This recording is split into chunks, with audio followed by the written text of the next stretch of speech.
What's going on, everybody? Welcome back to the channel, Big Dog Brett. Thanks so much for tuning in. Don't forget to hit like, subscribe, share, right there. Send it to your mom and them. Hope y'all doing all right tonight. It's on a wonderful, chilly Thursday night. Drinking this coffee, living the dream. How's everybody doing tonight? All right, guys, let's see who we got in here. Devin Rushing, first one to the channel. Welcome, sir. Michael Porter, one of our resident members here. He says, what's up, man? How are you doing, sir? Thank you for being here, and thank you for being a member. Elite GB says, evening, DGD Brett. I like that. Appreciate that. Thank you, sir. Iceberg Players, as always, between the trenches. How are you doing, sir? Welcome back. Yes, and I'm sure we'll get some more here in the channel here in just a minute when we get the channel up and rolling. Tonight, we're going to be talking about kind of the stuff that we talked about in the video that I left for you guys earlier, as well as this upcoming week. I'm sure everybody's got an opinion on the Vanderbilt situation, the South Carolina situation. What's up, Go Tigers? And also pretty sure that Michael Porter is on to something very smart with that right there, sir. Thank you. Thumbs up, everybody. Appreciate that. Definitely helps the channel. And for you guys who come back and watch this channel later on, whenever it's just, not live, it's just a regular broadcast after that, please hit the like button. It really does help the channel.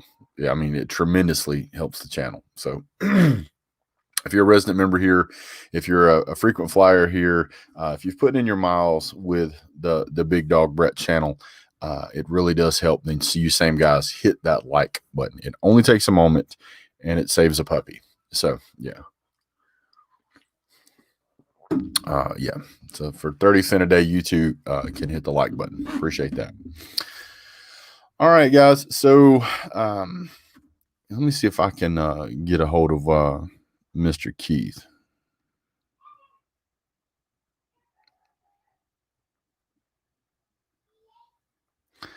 We like having him on. He's one of our educational guests. So how is everybody doing? Hopefully everybody's having a good night. Lots to go over tonight.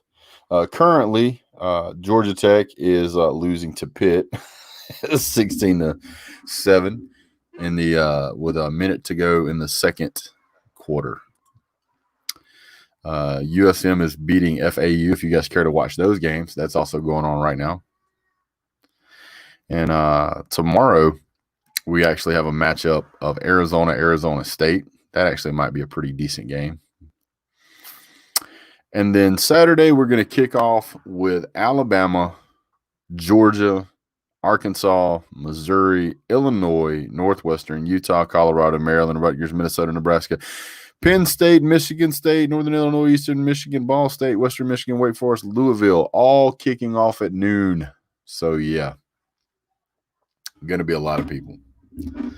So I'm going to go ahead and throw down the invite here a little early. I know normally I'll wait till a little bit later. Good night, can't talk tonight apparently. So yeah, maybe I need some help. And don't forget, you too can join the dark side. They are always taking applications. Be forewarned, there can only be one Sith Lord and one apprentice at a time. So yeah.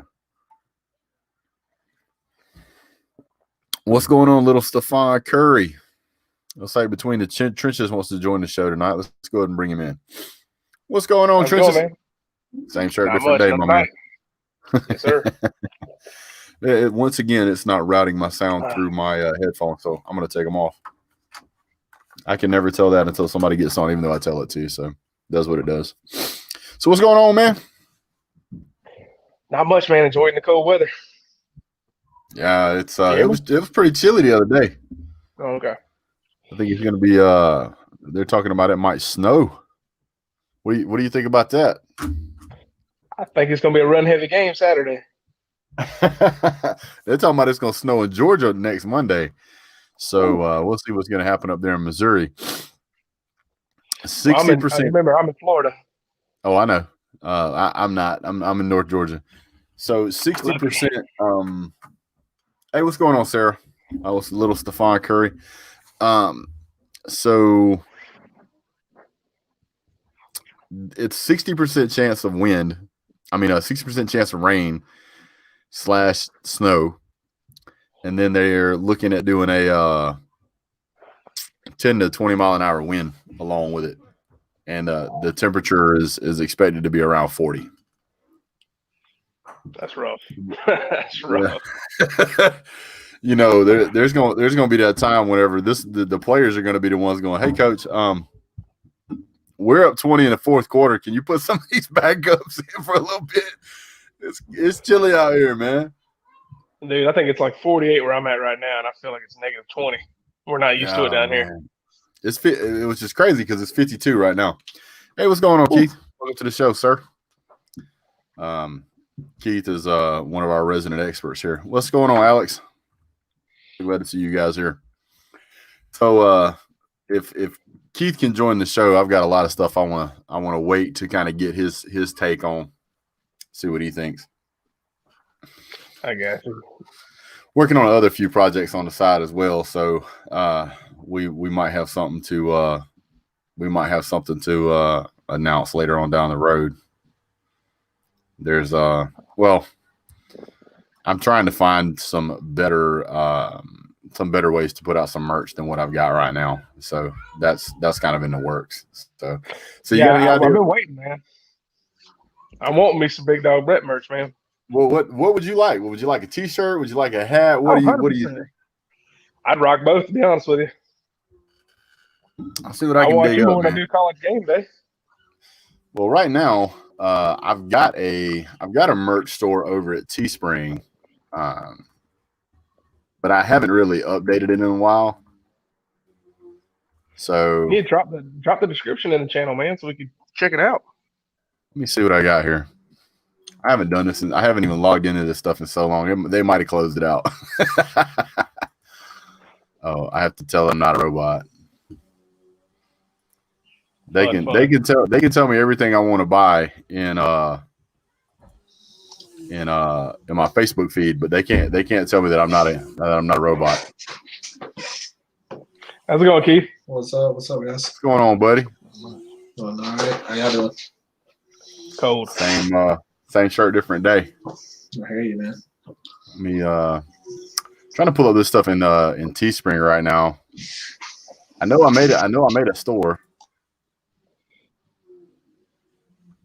Yeah, I got a couple of shirts and some coffee cups in here, but I'm not gonna put the listing into that because I'm gonna update it with the new logo and everything before I do anything else. Did you get some new headphones, man? No, I just switched to some earbuds. I kind of switch back and forth. Right on. So, Tristan, I got you on here, man. So I want to get you guys' take on a couple of things. First and foremost, I want to go over the standings. This has obviously been the wildest year that we've ever had, as far as rankings and everything else. But right now, if we look at I'm not looking at the college football playoff. We'll get to that in a minute. But I have been looking at the rankings between the coaches poll, college football playoff, top 25, so forth and so on. So I tend to go with the coaches poll. I just kind of always felt like that's a little more accurate. We'll get to the college football playoffs. They may even be identical. I'm not sure. But here's my question. How do you guys feel about this? If you had a chance to look at it, they've got Notre Dame. They got Alabama at number 1. They've got Notre Dame at number 2, Clemson at 3, Ohio State at 4, and Texas A&M at 5. What do you guys think about that? I mean, I'm good with it. I mean, as far as these rankings go, I mean, Notre Dame and Alabama, I mean, they have to sit there being undefeated as part of the Power 5 and having played, 9 or 10 games. You look at Ohio State only playing 5, you hear all this talk about the eye test, and Ohio State, I guess, passes it. I guess it's a different argument about the BCS, but if you're just talking about, the top 25 teams, I can't argue with the top 5. I mean, Texas A&M beat Florida, so I mean, looks pretty good to me. No, I agree. I wouldn't change it one person. To me, I mean, Notre Dame and Alabama got to be the top two. Yeah. And then I'd still put Clemson over Ohio State, just like you said, man. Not enough to go off of. In my opinion, I mean, people are going to hate it, but I could even switch Texas A&M and Ohio State and still be happy with it. Yeah, and I think that probably gets into a different conversation about whether or not they should make the playoff because, there has to be, and this is kind of what we talked about back at the beginning of the season, right? Is what's going to happen if you get to a point where you have, teams with legitimate arguments with an undefeated Ohio State sitting there only played 5 or 6 games. How do you reconcile that? And I got to tell you, no matter how good they look on the field, having only played 5 or 6 games, man, I don't feel comfortable just automatically giving them a bid. There's got to be some. I mean, you can't. I mean, where do we draw the line? I mean, what happens if you just play 3 games or 2? I mean, you literally have a team sitting here in the top 4. You have Notre Dame at 10-0 and Ohio State at 5-0. Like, how do you compare those 2 teams? So my thought process is this, right? I think playing games matters. I think playing games absolutely matters. And when you're talking about any of these one-loss teams that have played 8 games, if you erase any one win off of any of those teams, the board changes dramatically. You take the one win, that one loss away from Clemson, everybody would pretty much put them at number 2. You take the one loss off of Florida, some people would even argue to push them to number 3. Then you look down the ladder and you say Coastal Carolina's 10-0. They're 10-0. If a team like Coastal Carolina, and going back to USF or UCF, whichever UCF from years ago, if they can't make it into the playoff this year, it will never happen. That is correct. It will never happen. If Coastal Carolina at 10-0 does not make the playoff this year, a team in those lower division and those lower conferences like that will never make the playoff under the current situation, the current agreement. And I'm telling you, this year is an argument to expand the playoffs. They should have done it to make more money. And I think it was a lack of leadership in college football from the beginning. They handled this terribly from the get-go. They should have, at least for this year, they should have expanded the playoffs to 6 or 8 teams. Yes. Made way more money. Well, everybody wanted college football to happen so bad. I think that was kind of put by the wayside just to be able to get everybody playing. And so it was kind of, damn the torpedoes, ramming speed, throw caution to the wind. Let's have a season, because they were getting a ton of pressure from all corners. Financially, they were getting pressure from the players, pressure from the parents, pressure from the coaches, pressure from the fans, pressure from the staff. I mean, everybody wanted to play. And so they're like, all right, we'll just play and we'll just see what happens. And that was a bad plan, because look at what has happened now. I'm going to be honest with you. I am no fan of having a team that's only played 5. Now, don't get me wrong. They passed the eyeball test. But pick any 5 games that Florida played, they passed the eyeball test too. And Florida beat Georgia, which was ranked pretty high at the time, if I'm not mistaken. I don't know that Ohio State's played anybody of that caliber. Do you? So in your mind, should Florida be the number 4 even if they lose to Bama? I think that Coastal Carolina should get a shot. I think being undefeated, absolutely. I think being undefeated 10 games. There's only one team that's done it right now, and that's Notre Dame. What about last year? What's that? Cincinnati's only played 8 games. They've only played 8 games. So being 10-0 in this season, I mean, they've played every game, they've won every game, and they've played some ranked opponents.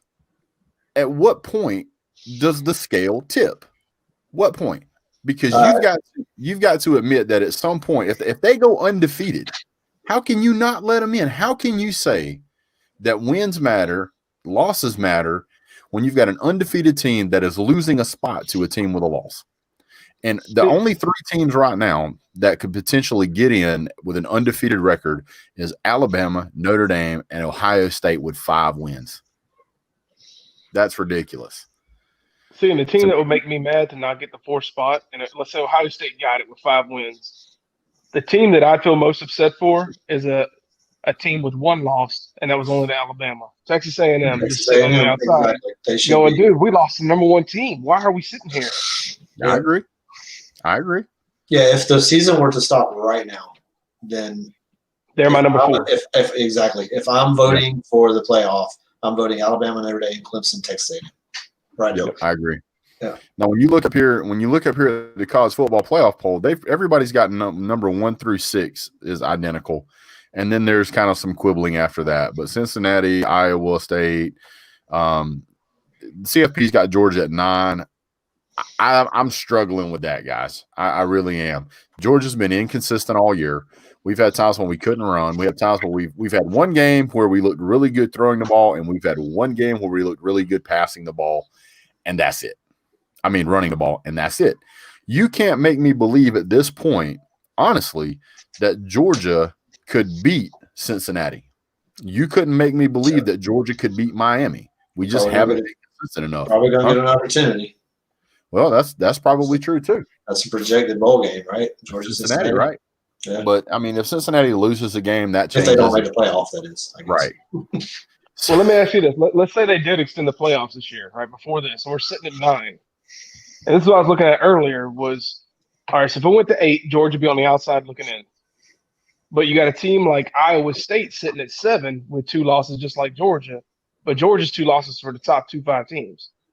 Yeah. Oh, yeah, I think so. Why are they ranked ahead? Well, I mean, and if we all know exactly what would happen if the playoff committee had to rank 8 teams, it would be completely different, right? Because they rank the top 4 and then they just vomit out the rest of them. They don't care, and they don't really even care about the top 4. There's no, and this is the problem with it, is there is absolutely no metric or no system that holds them accountable to who represents those top 4 people. It's literally just a vote. And so that's the thing that stinks about what's going to happen to Ohio State. You know, depending on how they vote, if it's this quote unquote eyeball test, then they get in, right? I mean, I think anybody that watches college football would say Ohio State probably would be competitive in a single game against all the rest of the people that are considered of taking their spot. However, what would happen to Ohio State had they have played 10 games? You don't know if they would have dropped a game here or there. And an Ohio State with 1 loss is not even in the consideration. Correct. They're not. An Ohio State with 1 loss is out of the playoff committee. It doesn't matter who they lost to. Yep. They're out. They're done. I think they're out with a win. Just, if the win's from 7 points or under, I think they're out. Yeah. That's what I'm saying. So if I'm voting, they're out. They're on the outside looking in. And there's no way for them to get in unless they beat Northwestern 100-0. Well, we I just can't put a 6-0 team in the playoff when you legitimately, like you said, Brett, you have a Coastal Carolina at 10-0 and Cincinnati at 8-0 that are likely going to have another win, possibly another win each under their belt. Yep. And then I just couldn't do it. I think. Here's my opinion on it. Now, you're throwing the middle finger to those schools this year if they don't. Yeah. You really are. To me, I mean, and these aren't JUCOs. These are legitimate schools.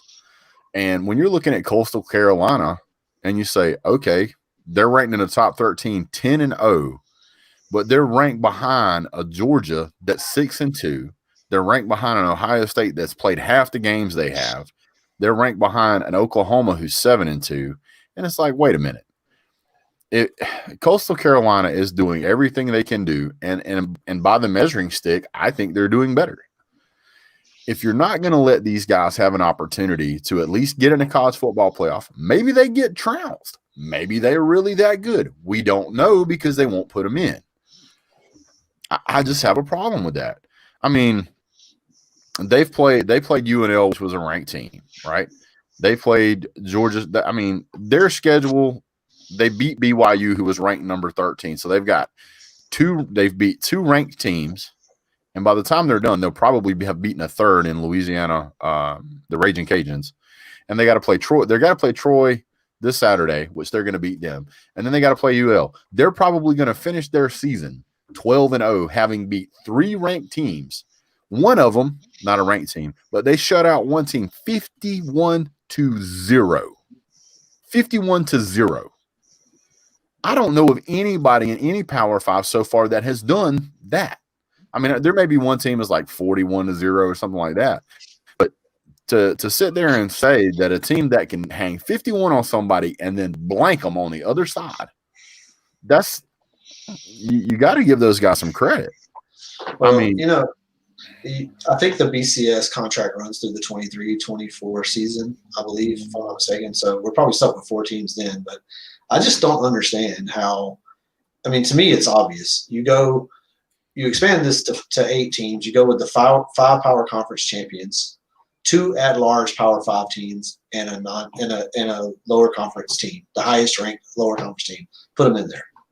And that's your and then there's no, you don't have to have this voting system other than, I mean, you could look at you could have an AP, have the AP top 25 and just take the highest ranked 2 teams that aren't conference champions.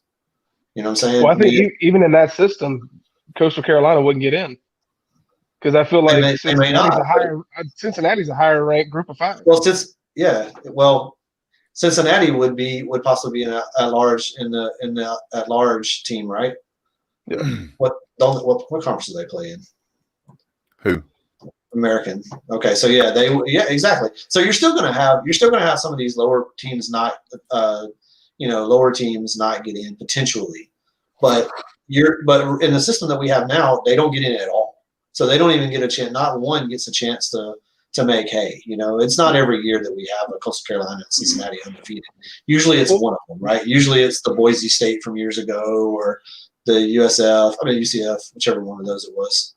Well, what about the week that we do SEC champion and then ACC champion?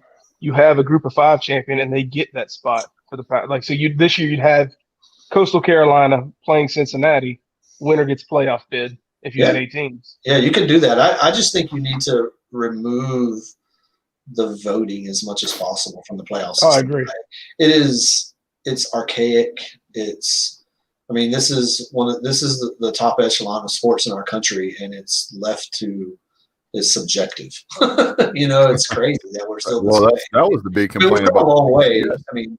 We've come a long way from the co-champions and all that mess from years ago. But this thing is evolving, and I don't think it's done evolving. I think it's inevitable that we get the 6 or 8 teams, and in that model, you would see, these teams, well, at least one of these teams, get in there and see what they can do, because that's what everybody wants to see, right? You want to see what Coastal Carolina could do against Notre Dame. They might get trounced, but hell, you don't know. Look at App State years ago. These teams beat people. But like what Brett said, I don't want to see Georgia play Cincinnati or Coastal Carolina right now. You're damned if you do, damned if you don't in that situation. Yeah. Well, I make the adage of it's like fighting a handicapped guy, right?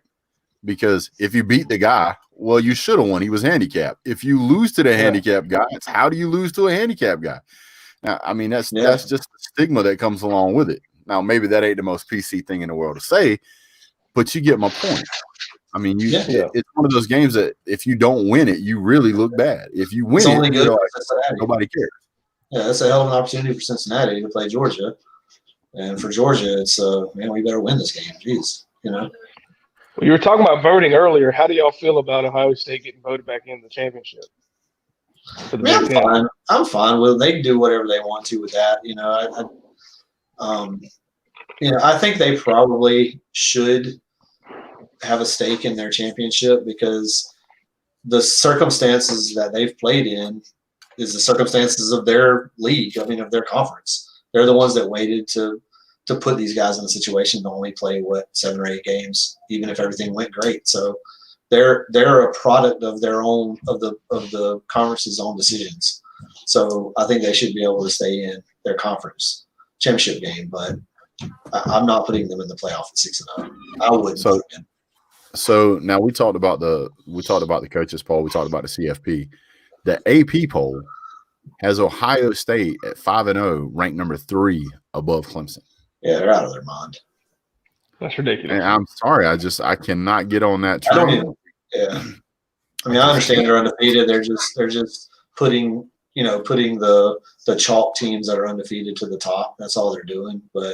And I get that, but one of those 5 games that Ohio State played was a tight game against Indiana. You know what I mean? I mean, it ain't like they've blown out everybody. Right. So, listen, I think everybody is in love with.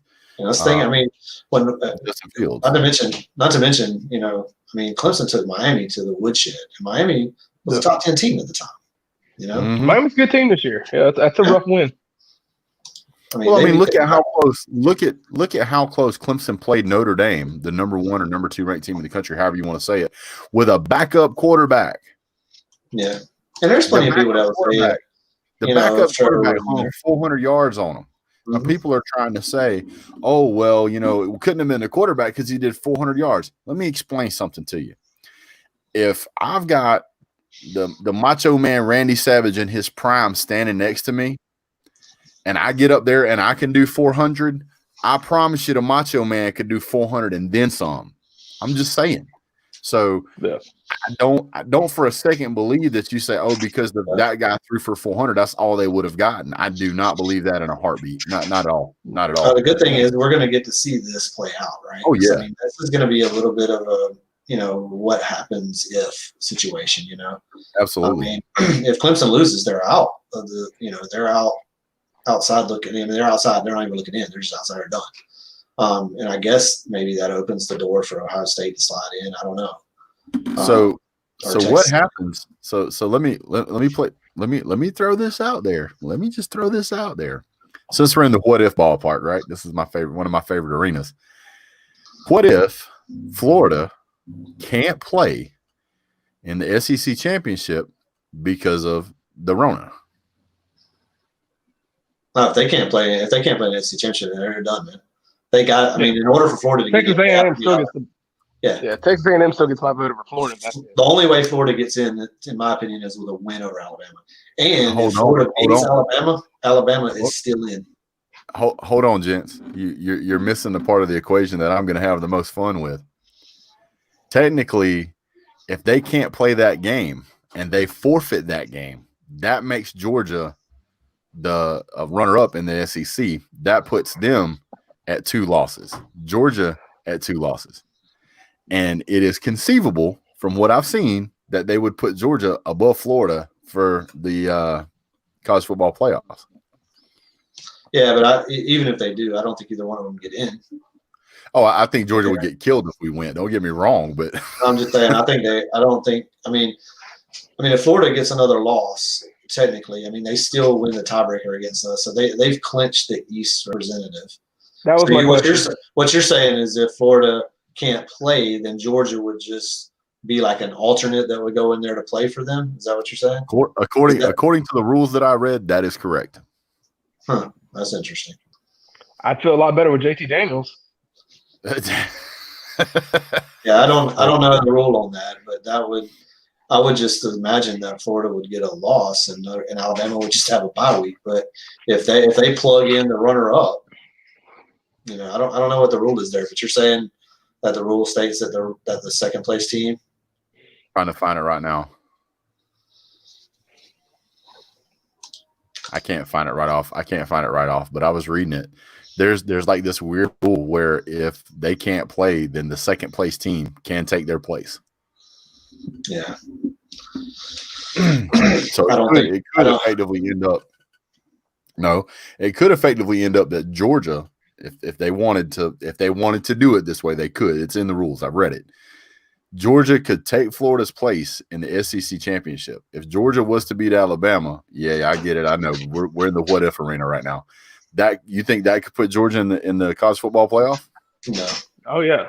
Do you think so? I don't think so. I think 2 losses. I think 2 losses, particularly this year with what all sitting there. They would be. You would lose all credibility, in my opinion. Not that they have any, right? Well, I'm just saying. If they put a 2-loss team in there and you still have Cincinnati And Coastal Carolina. I mean, I was saying that they were giving them a middle finger earlier. If you put a 2-loss team in there, even if the 2-loss team beat Alabama, I mean, Coastal Carolina and Cincinnati may just quit football. Just close the program. I mean, Screw it. Screw 'em. That's hilarious. So now that we're off the what if trail here, I'm a Georgia fan, a huge Georgia fan, and if I'm on the playoff committee, I'm not putting Georgia in with 2 losses. There's just no way. Me either. I do have a question here, and I want to bring this up because I saw this on one of the Facebook groups I'm on. What do you think about Devontae Smith being a Heisman candidate? He's actually not one right now, but what do you think about Devontae Smith being a Heisman candidate? I mean, it should be. Yeah, I mean, Alabama's got legitimately 3 players with Najee and Devontae and Mac Jones, but I mean, in my opinion, I know everybody's looking at the quarterback and the Heisman's turning into this quarterback trophy or whatever, but Najee Harris is the best offensive player on their team, and so I mean, in my opinion, from what I've watched all year, I know Mac Jones has been throwing it out there, but man, he's had some weapons. He's had some really good weapons to throw to, and he throws a dime, but to me, Najee Harris is the best offensive player on that team, and so if you're the best player on the team, the other 2 players can't be considered Heisman candidates, in my opinion. But that's just me. So I'm of the belief here that Devontae has earned definitely at least ride him up there. Give him a plate of food because, man, his stats this year, his stats last year were actually really surprising to me to look up. Last year, in 2019, he had 1,256 yards across all the games they played. This year, he's going to play less games. They got 2 games left? They got 1 game left, and then they got the SEC championship game, which he's going to pick up some yards there. So he's got at least 2 games left, right? At least 2, maybe even 3. He's already at 1,300 yards. I mean, that's insane. Najee Harris is over 1,000 yards rushing already. Oh yeah. I think he's got 4 games left, Brett. I think they're going to go to the national. Yeah, both of the at least 3. Smith and Najee are at least 3. They're going to pad those stats for sure. Yeah. But here's the most deadly part about it, man, is would we even be talking about it this much if Waddle was 100%? Yeah. That's how good that wide receiving core is. Definitely. Yeah. And that's unfortunately to me that's a hit on Mac Jones as far as a Heisman. He's when you have receivers great that quarterback, but the question becomes is how great of a quarterback do you got to be when you throw to Devontae Smith and hand it off to Najee Harris and throw it to Waddle every day. Mac Jones still has my vote, but I definitely agree he's got the most weapons to use. Yeah, I mean, you got 2 high draft picks at wide receiver. And handing off to the best running back in the country. So, I mean, that's the 1-2 combo in football, right? I mean, when you have the best wide receiver and the best running back, then it's easy to be the best quarterback. I mean, I'm not saying Mac Jones, I'm not taking anything away from him, but I'm just saying, when you got the number one, when you got a running back running for 1,000 yards and a receiver 1,000 yards, it makes the quarterback job a little easier. So what you're saying is if you're a quarterback like Jake Fromm, really good NFL running backs and really good NFL wide receivers can make you look better than you are?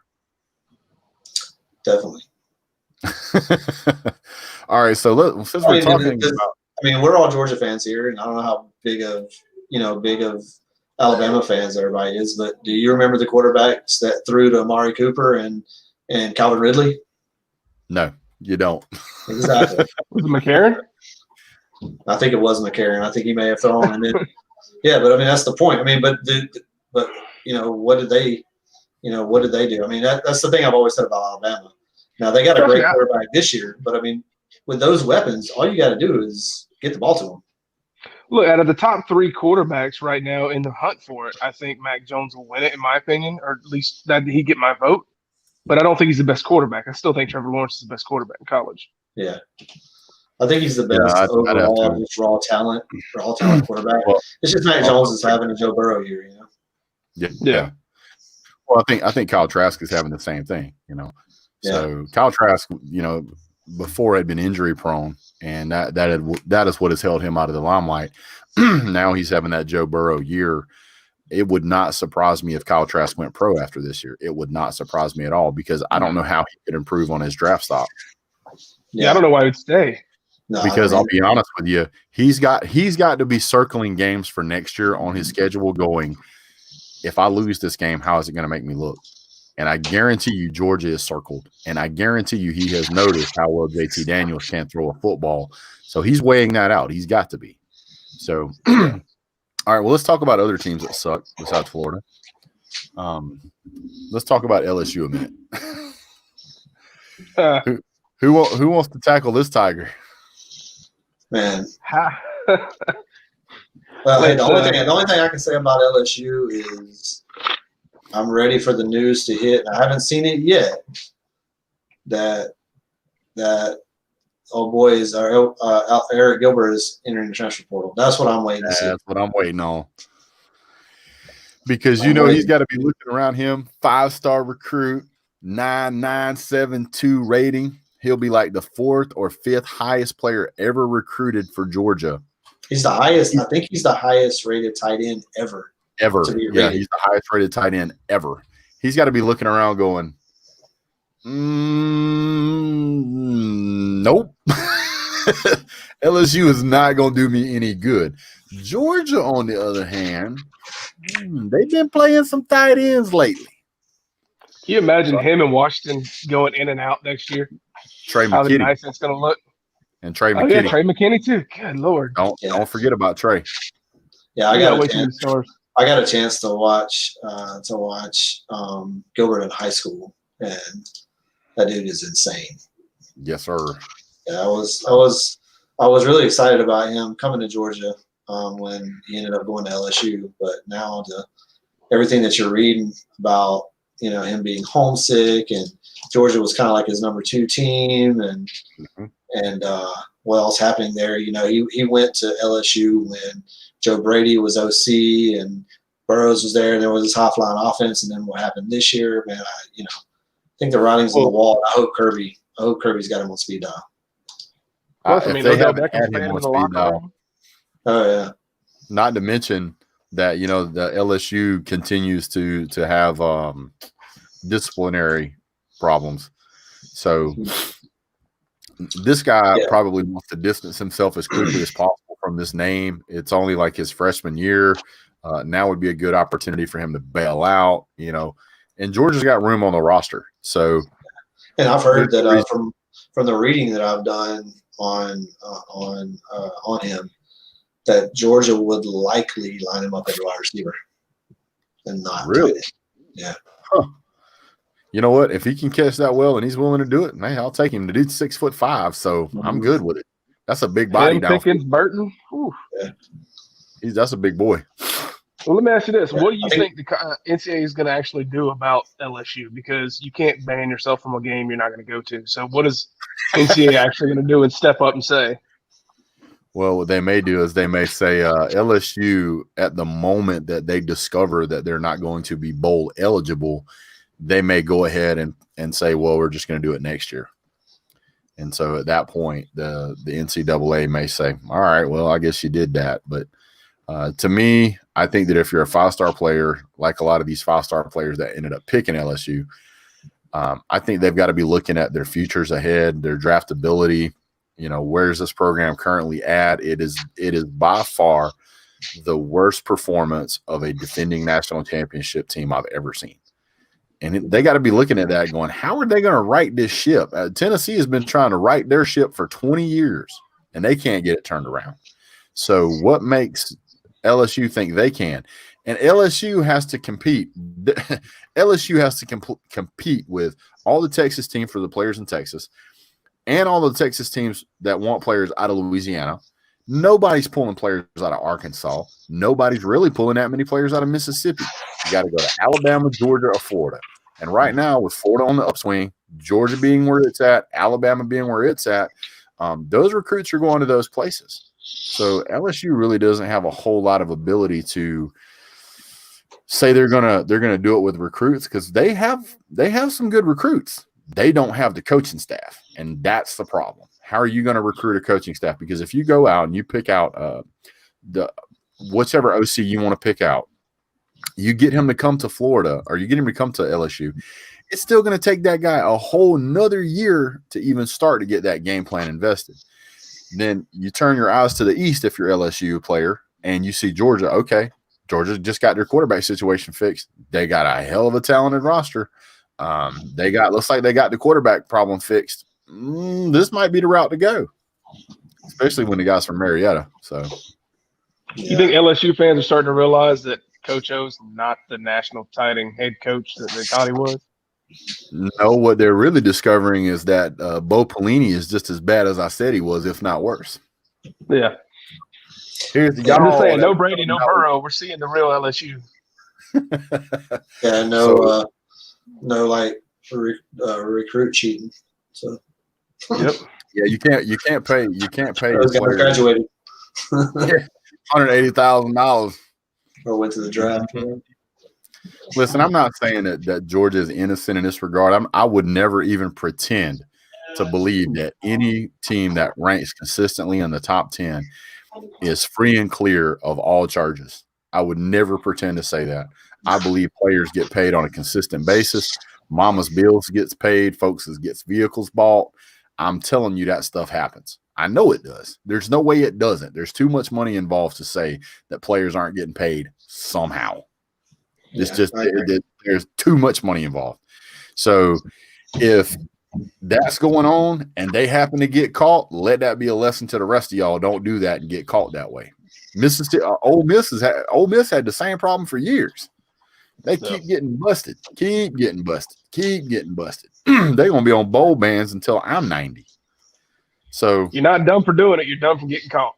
That is correct. Don't get caught. I'm not saying that you shouldn't do it, because I'm not dumb enough to believe for a second it won't do it. But my goodness, don't roll out on the 50-yard line and hand out $1,000 bills to guys that just won the SEC championship, because that makes everybody that wants to look go looking now. Oh, there's something on the surface this obvious. There must be more. Yeah. All right. So I'll tell you one thing on the whole recruiting thing. I think if you're a Georgia fan, I think there's some good news ahead. I think some of these guys, from everything I've been seeing and all the social media stuff, then getting the Nyland Green commit, I think we're going to have a little bit of an avalanche here with players. I think in these days, all these kids communicate on social media so much. You start this, I want to go play with him kind of thing.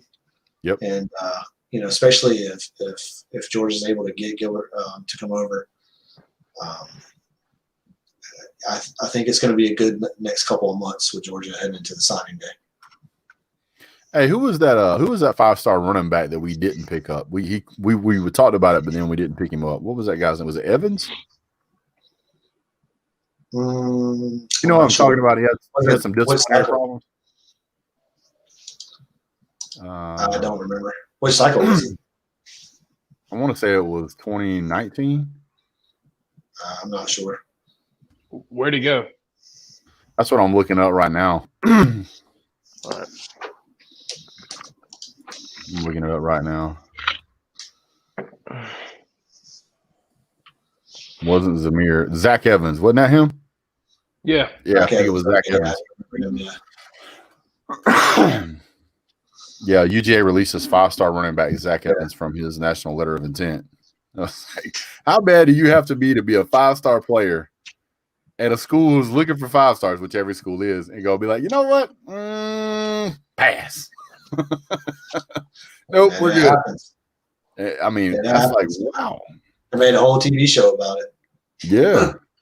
Was it Last Chance U? This is where all of them go. Try to get right. You call it Can't Get Right, you.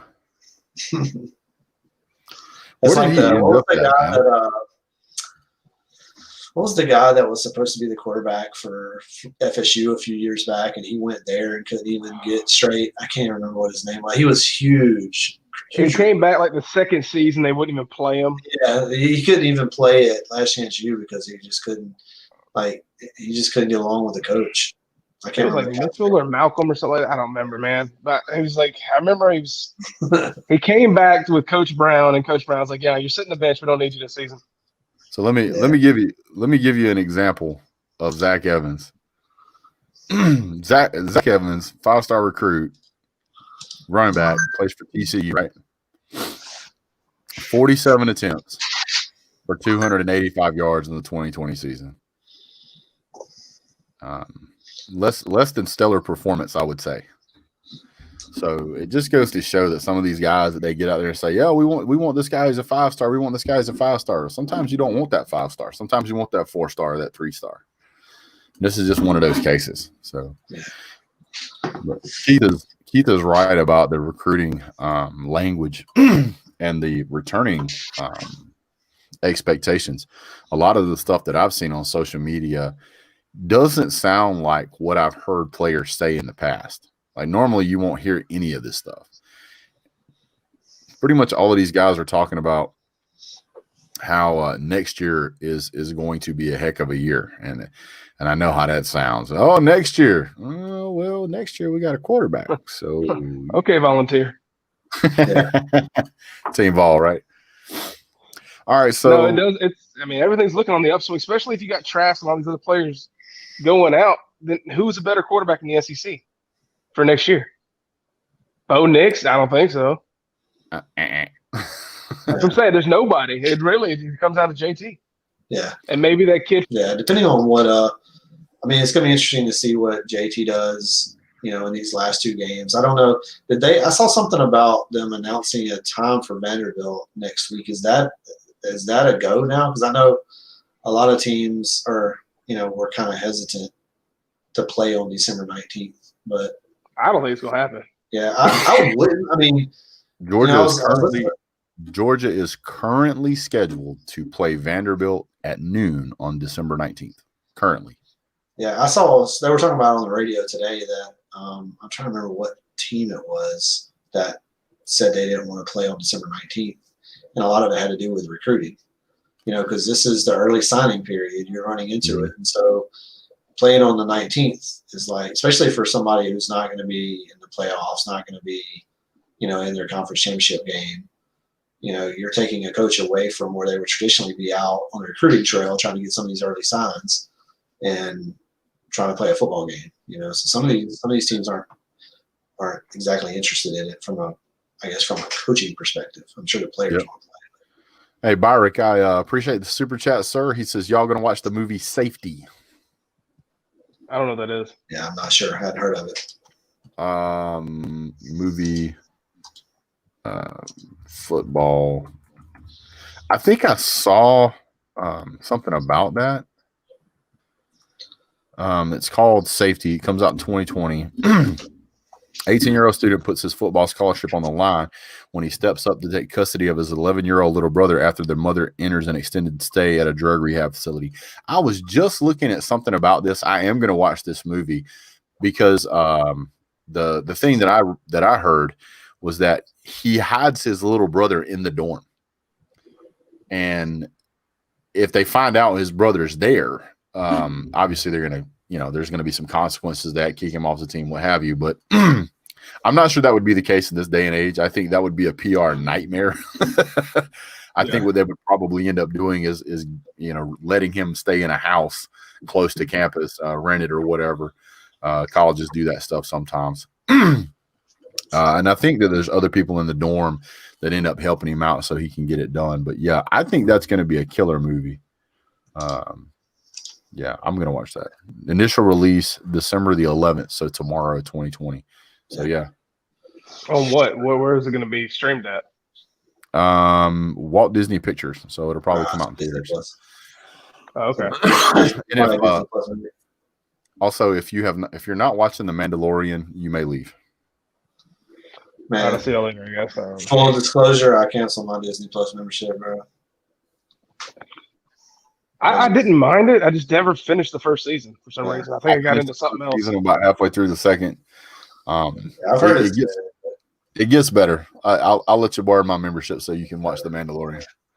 But going back to JT though, like I was saying, I think going into next year, unless something crazy changes, I do think he will probably be considered the best returning quarterback in the SEC. But it kind of stinks because I want to see what he can do the rest of this year, and then everything we're hearing about this weekend's game is going to be, he's not going to be chucking the ball around everywhere this game. He didn't last game. We decided to try to prove a point, I think, that we could run the ball after the Mississippi State game. We decided that we're going to use South Carolina to show everybody we can still run the ball. They ran for 330 yards or something. So, and I also think that the last time that we played South Carolina, we really could not run the ball. Yeah, it was kind of a proving point thing. Yeah, not only proving a point to South Carolina, but I also think it was proving a point to a lot of people that, Georgia's lost their run game now. They're going to be an air raid offense now, and then we come out and just show them we can do both. Yeah, and so I'm really, I guess, leaning on the Vanderbilt game if we play it, which I hope we do from a fan's perspective, and then a bowl game. The Vanderbilt game and a bowl game is really the only thing we got left to see what Daniels can do. Because, like I said, I don't expect him to throw much this weekend. Well, here's the beauty of next year. What's that? Is next year. Well, here's the beauty of next year. Is next year we find out week one exactly where Georgia sits and what the expectations are. Yep. Well, and the interesting thing is that week one games are always a coin flip every season because they haven't played anybody. Everybody's rusty. They've been hitting the same guys for months. And you got weeks to lead up to that game too. Yep. I'm going to start making hype and hate videos in June. Yeah, I was going to say, you're going to have spring football, but there's going to be, a month worth of Clemson preparation. Yeah, because they won't. They're not going to be. You can't hit in practice where you can, but Georgia doesn't hit in practice because we used to do that, and we found out that we had more players injured in practice than we ever had injured in games because we couldn't get them on the dang field. So, yeah, it's BLST said something up here that I need to address, sir. If everyone stays for UGA and they don't win the SEC next year, Kirby should be fired. Who are you going to get? So help me out with this. This is the first season since Kirby Smart has been here that when he started the season, that our destiny wasn't in our own control, right? Now, people keep making these comparisons to Mark Richt. Kirby Smart's mentality is completely different than Mark Richt's, and I would keep Kirby Smart even with the same record just because of his attitude. Mark Richt, I lost all respect for that man whenever he got up in a press conference and he said these words, and I quote, if you're not competing for a national championship around here every year, it gets pretty miserable. Yeah, it should. But Kirby Smart's not that way. Kirby Smart, he wants to win a national championship. You can see it whenever he's talking to those players. You never saw Mark Richt lose his cool over anything. A referee could come up here and spit in his mouth and Mark Richt would just shrug. And I'm sorry, I don't know how many times that I would see Georgia just give up at the end of a game. The coaching staff would give up, and I'm like, we're only down 14 points. There's 4 minutes left on the clock. If we play this right, we can win this game. And nope. He just wouldn't do it. Nah, he won't. So to me, that was. Did Mark Richt ever coach in a national championship? No. No. Not for sure. So where's the comparison? Well, that's what I'm saying. You see, it's like Kirby was hired to win the big one. Where's the big one? Yeah, he hasn't won a national championship, but he played in one. Came, one bad defensive back play away from winning one. The big game, that win against Oklahoma was a damn big win for our program, and a win that Mark Richt, not only would he have not won, we would have never been in that game. We would have got blown out. Yeah, Kirby Smart's the only. Yeah, we won. I mean, and we beat a very good Auburn team in the SEC championship that year as well. With Kerryon Johnson, I mean, that team was good. It was a very good team. So Georgia's won big games that we were not winning against with Mark Richt. But I'll tell you my comparison with the two, and I'm guilty of just a couple of weeks being on this very program and comparing Mark Richt and Kirby from a win-loss perspective, and making kind of a similar point the chat's making. But the one thing that I will tell you that I believe in Kirby over Mark Richt is that Kirby from the get-go has out-recruited Georgia better than Mark Richt has. Mark Richt was never able to secure the top recruits in Georgia. And right now, if everything goes the way that it should, 7 of the top 11 recruits in the 2021 class in Georgia are going to sign with Georgia. 7 out of the 11 top recruits in Georgia. And that's if some of the other ones don't flip. But right now, Georgia, I think, has commitments from 7 of the top 11 players in Georgia to stay and play for Georgia. I want somebody to answer me this question. What year was Nick Saban's first job as a head coach? Nick Saban's was first LSU job. First? Huh? Was LSU his first team he head coached? Let's see if the chat knows. I'm not sure. What was Nick Saban's first head coaching job?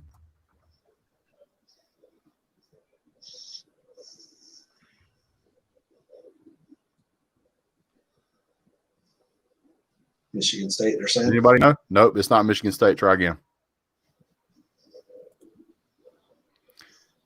Wasn't Kent State. Wasn't Michigan State. Are you talking about the college level or lower than that? Just head coach.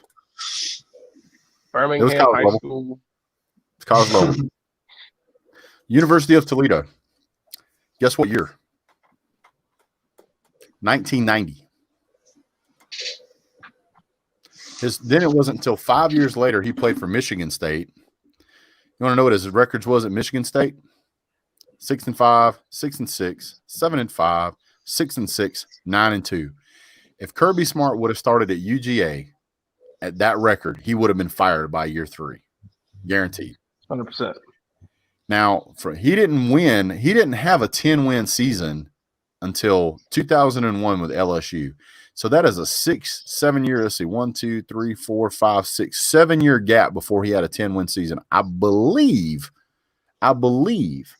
Georgia had a 10-win season its second season that Kirby Smart was here. Okay. Yeah, I can't. Well, Kirby Smart benefited from Mark Richt. Now, I mean, I know we're beating on Mark Richt a little bit, but Mark Richt turned around our program when it was struggling pretty bad. He did, and made us into a nationally relevant program. And Mark Richt was the guy that couldn't win the big one. That was the problem. And the reason he couldn't win the big one, in my opinion, and I wrote an article somewhere like 10 years ago, it feels like now, about how Georgia should have fired Mark Richt. And that was a long time ago. And the reason being is, like you were saying, Brett, he's very methodical, doesn't get fired up, and which to me seems like an NFL coach. Go to the NFL. It's business-like. You can be methodical. You can be this, never, expression on your face that never changes, and and be cerebral and all that stuff. That works in the NFL. And I'm very surprised that Mark Richt hasn't ended up in the NFL. But yeah, in college, man, you want to see the coaches that that win in college football are the ones that are spiking the visor. They're the ones that's throwing the headset in the air. They're the ones that's spiking the flipboard or the clipboard. They're running up and down the sidelines. They're a coach, no matter how old they are, but they're a coach with energy. These kids aren't getting paid, so they need somebody that cares about it as much as they do, and that can show that. And I think that's what Kirby does. You go back to look at I think it was the national championship year, the clip from the locker room where Kirby's in there jumping up and down. It's turned into a GIF now on the internet where Kirby's jumping up and down, partying with them. Got his visor upside down. That kind of stuff. And I mean, that's the stuff these guys play for, man. They're not getting paid. They want to play for somebody that's going to be that excited. And that's what I like about Kirby. Well, You see here's the what, video of him in here's what I want to practice? point out. Yeah. Here's what I want to point out about Nick Saban, right? So if we're going to compare coaches, I'm not going to compare Kirby Smart to what we had. I'm going to compare Kirby Smart to what I want, right? I'm not going to go say, oh, well, he's not as good as this guy. I don't care about that guy. That guy's gone for a reason. If I want to break the world record, I'm not going to look at the guy that just got fired. I'm going to look at the guy that just broke the world record. What is he doing? So I look at Nick Saban. I say, okay, Nick Saban coached for 5 years at Michigan State. Then he coached for 5 more years at LSU. He went to Miami, I think, for 3 years. Then he comes back and he coaches at Alabama for 3. So he had coached between 1995 to 2009. He had coached for 14 years as a head coach before he got his first national championship. Since then, obviously, he has had quite a few more. What I'm saying is that where Kirby Smart is starting is a better place than where Nick Saban started, and it's a better place than where Mark Richt started. And his slope is much steeper than either one of those guys. So if you think that I'm going to throw Kirby Smart out to the curb because he didn't go to the SEC championship this year, I want you to tell me what would be good enough, and whatever that is, where are you going to get it from? Because Dabo ain't leaving Clemson. I don't trust Chip Kelly to lead anything because I got a big feeling that Chip Kelly's going to have the same problem that Coach O has. Once Clark Leah leaves, that program's going to go downhill. Nobody wants Coach O now. I think Kirby's. What are you going to do? What are you going to do? I think Kirby's just fine. I mean, he's a first. I mean, this is his first head coaching experience. He's learning on the job, just like anybody would on the first job. And then he's doing it in a hell of an environment at Georgia, coming in after Mark Richt, in a program that's used to winning 9-10 games a year, and the expectation is to do better. I mean, that's tough to just for one, it's tough to want that as your first gig, right? I mean, I want my first coaching job to come in after a guy that perennially went 9 wins, 10 wins, and the entire fan base is mad at him and looking for someone to do better. I mean, and I'm one of them people. I mean, I'm guilty of that. And so, I think Kirby deserves a little bit of time to kind of get his legs under him, get him some players in there, learn what he's got to do, learn to rely on his offensive coordinator, which I think is what we're feeling now. I think Kirby's finally got a guy in there that he actually can trust, and I think he was a little hesitant to turn the reins over, and I think we're slowly starting to see that. And hopefully we'll be better for it. I think that whenever Kirby Smart came in, I think he knew and he understood at that point, I've got some coaches that I can trust, and I got some coaches I need to get rid of. And I've got some coaches that I need to find out which mold they fall into. And so he let Jim Chaney do what Jim Chaney does. And while Jim Chaney was running the offense, you could score points most of the time, but the offense was very predictable. So Jim Chaney takes a hike. That leaves him with James Coley. Now, there are some arguments to be made as to why he picked James Coley. Maybe he picked James Coley because he's like, you know what, I need to find the guy that I want to find, and I'm not going to hire just somebody until I get the guy I want. I'm just going to have to eat it for 1 year. Maybe that's the case. Well, then he goes out and he gets Todd Monken. There's nobody on this planet that will doubt Todd Monken's qualifications. Nobody. They're as long as my arm and down the road. So when you bring that guy in, all of this stuff takes time. You have to learn a new offense. Todd Monken had to come to UGA, see what he had, see what he could make happen, mold stuff in together, start building a program, and get these guys fluid with it. You cannot, and LSU is a prime example, you cannot implement a culture and offense in one season. You can't do it. If it could, LSU would be as good this year as they were last year. Georgia had a quarterback problem, which we've got that fixed. The biggest growth I have seen in Kirby Smart has nothing to do with winning an SEC championship, a national championship, or recruiting. Has nothing to do with any of those things. What it has to do with is his ability to look at a quarterback on the field who is failing and pull him in the middle of a game. That never happened before. Yeah. And I feel like he learned from that. He's changed out quarterbacks a couple of times this season. And to me, whenever you've got a coach who is saying, you know what, this isn't working, I know where this boat's going to land, next man up. I think that creates a kind of culture at UGA that says, if you're not doing the job, we're going to put in somebody who is. And that's the culture you want. Mark Richt, Aaron Murray or bust. Grayson Lambert or bust. I mean, it was what was that other guy's name that was terrible? Good night. Can't remember his name. But whenever that guy, whoever started that game, that's who was playing the whole game. The last snap of the game was going to that guy. Have Aaron Murray in, you'd be up 40 points, fourth quarter, 5 minutes to go. Aaron Murray still in the game. Why? This is dumb. But I don't know. That's how I feel. UGA's quarterback problem was a Kirby issue. There's some truth in that, but let's not forget that this year started off. Oh, Michael. This year started off with a guy opting out 3 weeks before the first game. So I mean, yeah. and the next best quarterback on our roster recovering from knee surgery, and then the other guy having a brain surgery, and then the other guy being a walkable. So, I mean, and then the other guy being Stetson. I mean, what do you want? I mean, the fact that Stetson was able to come in and do what he did, and I'm not,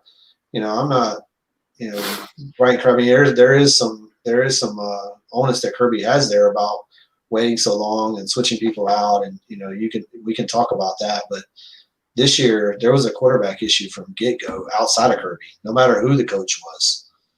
That wasn't going to stop us from having a quarterback problem when you're starting quarterback and who you had relied on, who'd worked with the ones all through spring, opts out 3 weeks before the first game of the season.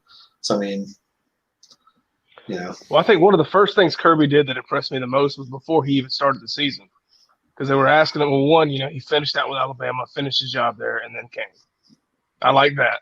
Yeah. But then they asked him about recruiting, and he goes, my number one job is to make sure that all the best players in Georgia stay in Georgia. Yeah. And that's something you'd never hear from Mark Richt. Right. Yeah. Mark Richt struggled to recruit from inside the state. I mean, that's well known. And what's interesting, I mean, you look at Georgia. I mean, even under Kirby, I mean, we're still recruiting the nation. I mean, some of the top recruits that we have right now are all over the country. We've got some of the guys that were potentially signing. Some of our very best recruits are coming out of California. I was like, you look, Kendall Milton. Kendall Milton's from California. Yeah. I mean, all right. Let's. I'm going to change gears here real quick. Muschamp fired. Shane Beamer takes the job, but Shane Beamer stays at Oklahoma for the rest of the year. What's your thoughts on that? I mean, that's what you want, right? I mean, you don't want to. I mean, I would. It's kind of like, you want a guy that's going to be loyal to your team. So how do you show that you're loyal? You be loyal to the team you're with. Yeah, same as Kirby. There's just no way. Even if I was in those shoes, there's no way I just quit on the team and change before the season's over. You finish a gig, make a change. How about South Carolina fans being mad about that? What's your thought? It's South Carolina. An individual fan is smart, but fans as a group are stupid. Dude, half their team won't even stay to play. So this guy's supposed to not stay at his school? Yeah. So here's my thought. South Carolina man, you better shut up. You better be happy you got a coach of that caliber. You better be really happy that you got a coach of that caliber, because look at what Tennessee went through. You better just take your finger and hold it there and be quiet. Because why don't he come over here right now? Well, because your program's dumpster fire and he's still got something to play for, and he's doing y'all a freaking favor. That's what it is. So when somebody's giving you a ride to the prom, just shut up and sit in the passenger seat, put your seatbelt on, be quiet. Y'all got a lot to learn. All right, next on the docket, new business. We've got Clark Leah from Notre Dame, defensive coordinator, coming over to Vanderbilt, former Vandy player, former resident of the state. What do you guys think about that? And how do you think that affects Notre Dame? I think Notre Dame. I think it's a great hire for Vanderbilt. You know, yeah, but it's Vanderbilt. You know, cool. I guess you know, and it's Notre Dame. I agree with Keith. Yeah, I mean, it's hard for me to get excited about Notre Dame losing a coach and Vanderbilt gaining a coach. I don't know. Okay, so you guys know I'm not a Notre Dame fan. Go out there and steal some recruits from Notre Dame and bring them to Vandy. Then we'll start talking. I'm just excited that we get to beat the hell out of a Notre Dame coach every year. I mean, that's really what it boils down to. Because I mean, no matter really what it boils down to. Because you know from now on, every time Georgia beats Vanderbilt, I'm gonna say, you see that right there. That's why they won't join the conference, because they know they can't beat nobody. Every time no matter who they get, man, Vandy's never gonna out recruit anyone else in the East. Their winning season for them is literally 5 to 6 games. So I mean, it's whatever. Who cares who they get? Yeah. I think that Vanderbilt is looking at this as an opportunity. They can get out of the bottom third of the worst teams. We can beat Tennessee. So what happens? What happens if Vanderbilt becomes the third best team in the SEC East? That means better than Tennessee, South Carolina, Kentucky, better than South Carolina, better than Mississippi State. I mean, it's feasible. Missouri, you mean? Missouri, yeah. Yeah, Missouri, sorry. It's 100% possible, but that to them is a winning that is goals for them. That's where there's different levels. If we can get third, we've won. Yeah, we get out of the bottom third. We just want to beat the cupcakes. Can we just beat the cupcakes? And then you see a year where there's no cupcakes, they go 0-8. I'm going to tell you, if you see that happen, that's scary, because that is a coach. I mean, he's a coach that won't be there long, because that's a guy that's doing more with less. If you see that happen, yeah.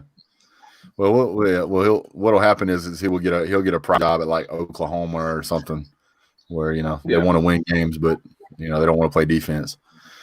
Okay, so next thing, let's kind of go over the schedule tomorrow. We'll start right out of the gate with Alabama, Arkansas at noon. Alabama is favored by 32 points. Thanks, Alex. We'll catch you around later, buddy. I'm going to say win, don't cover.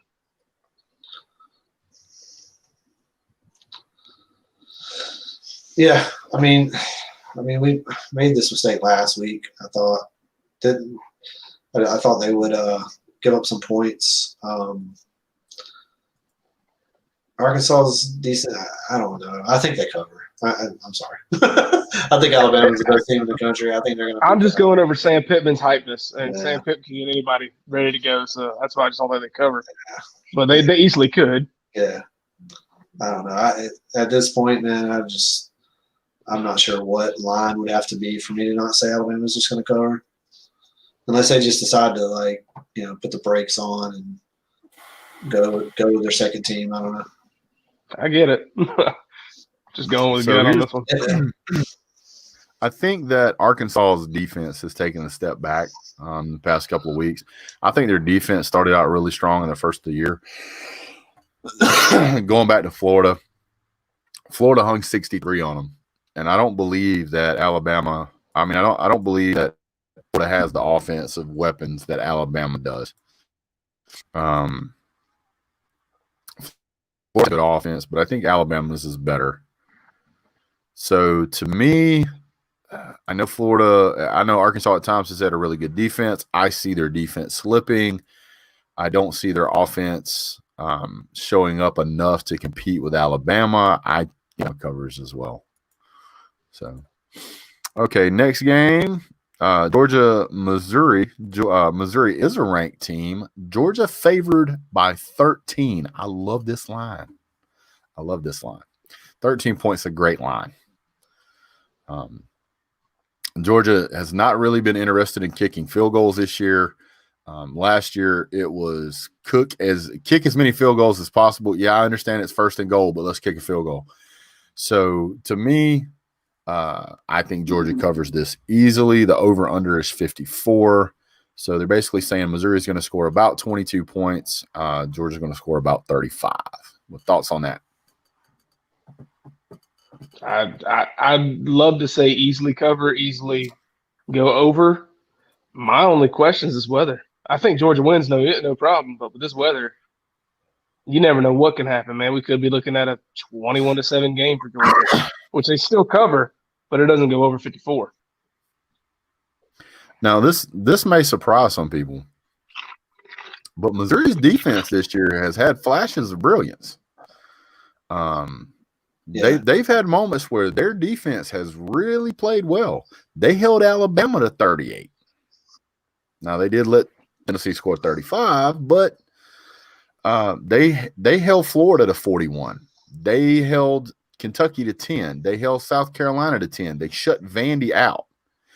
And then somehow they let Arkansas score 50. So, and I think 14 of that was at the last 2 minutes of the game. But there's times, like I said, whenever when Missouri has flashed some really strong defense. But I think that this is going to be a game where Georgia covers, but just barely. I think Georgia covers by either 14 or maybe 17, but I don't see it being a 41-0 game.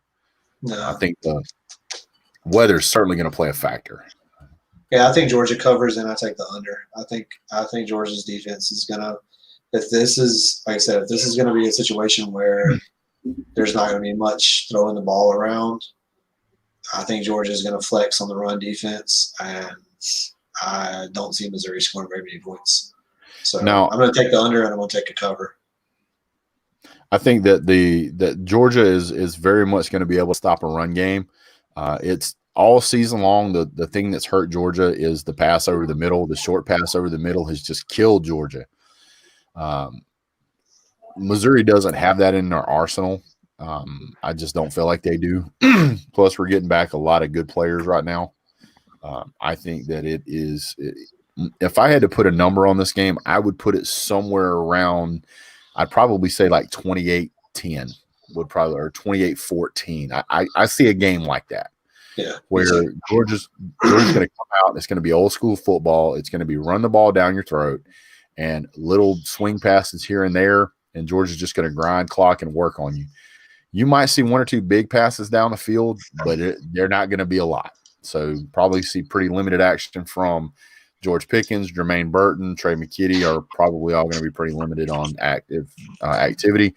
You're going to see a lot of Kendall Milton, James Cook, and Zamir White. I think that's what you're going to see. All right. So yeah, I'm with you. I'm cover and take under. Let's jump over here, and nobody cares about Northwestern or Colorado. Penn State versus Michigan State, two terrible teams. Since we were talking about earlier, let's go ahead and talk about them now.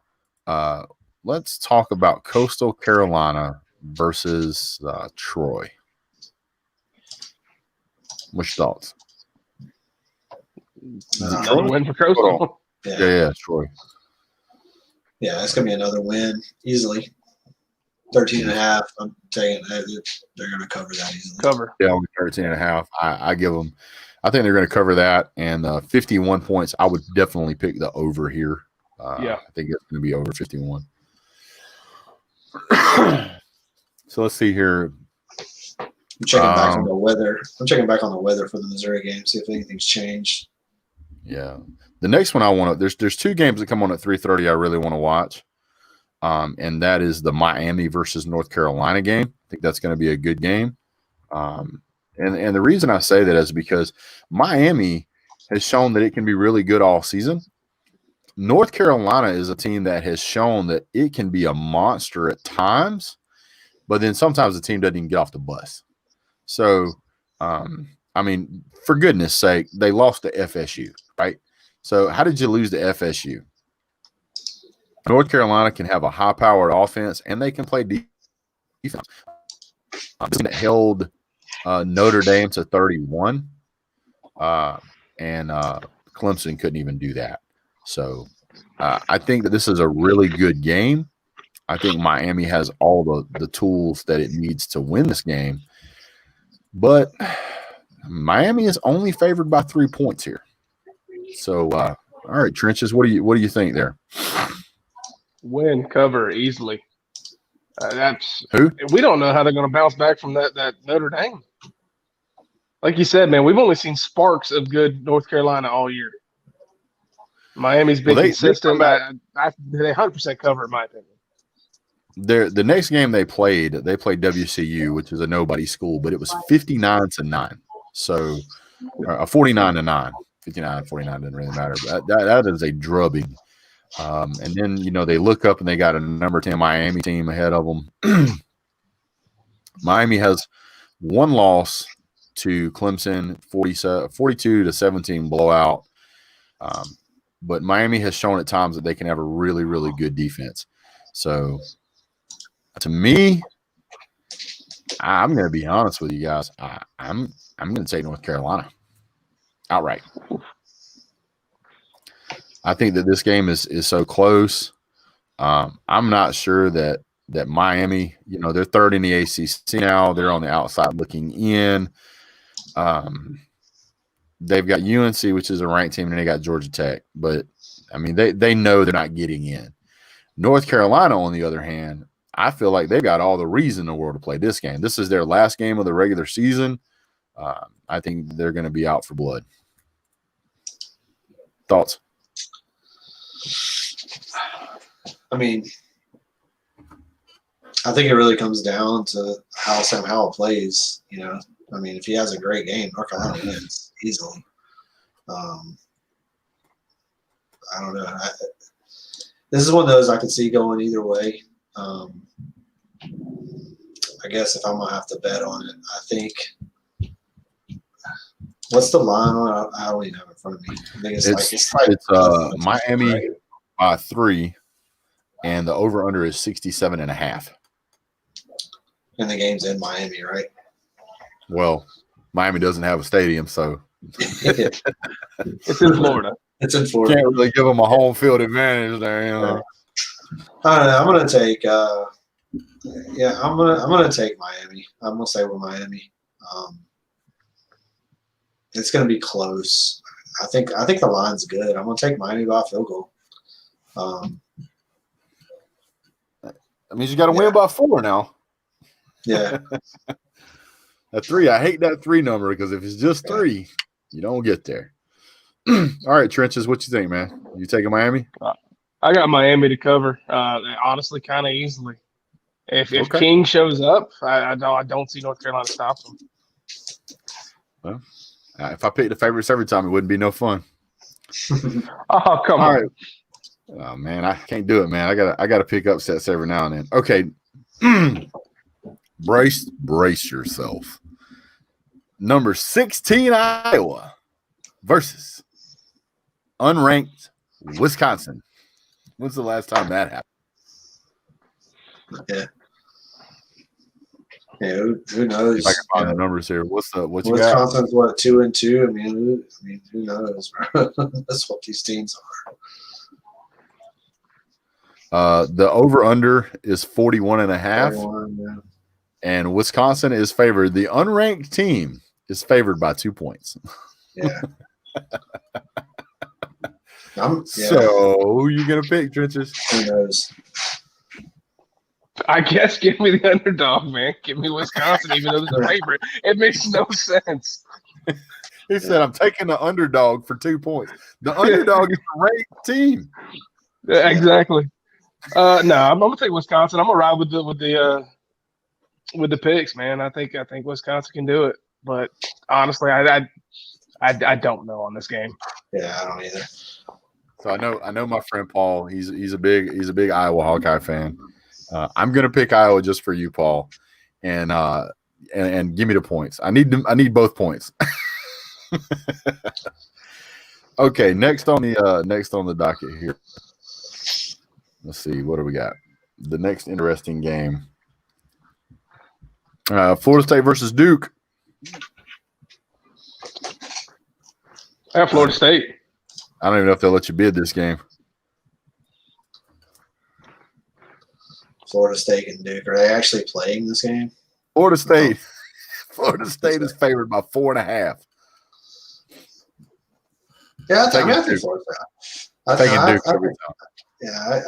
I think Florida State wins and covers.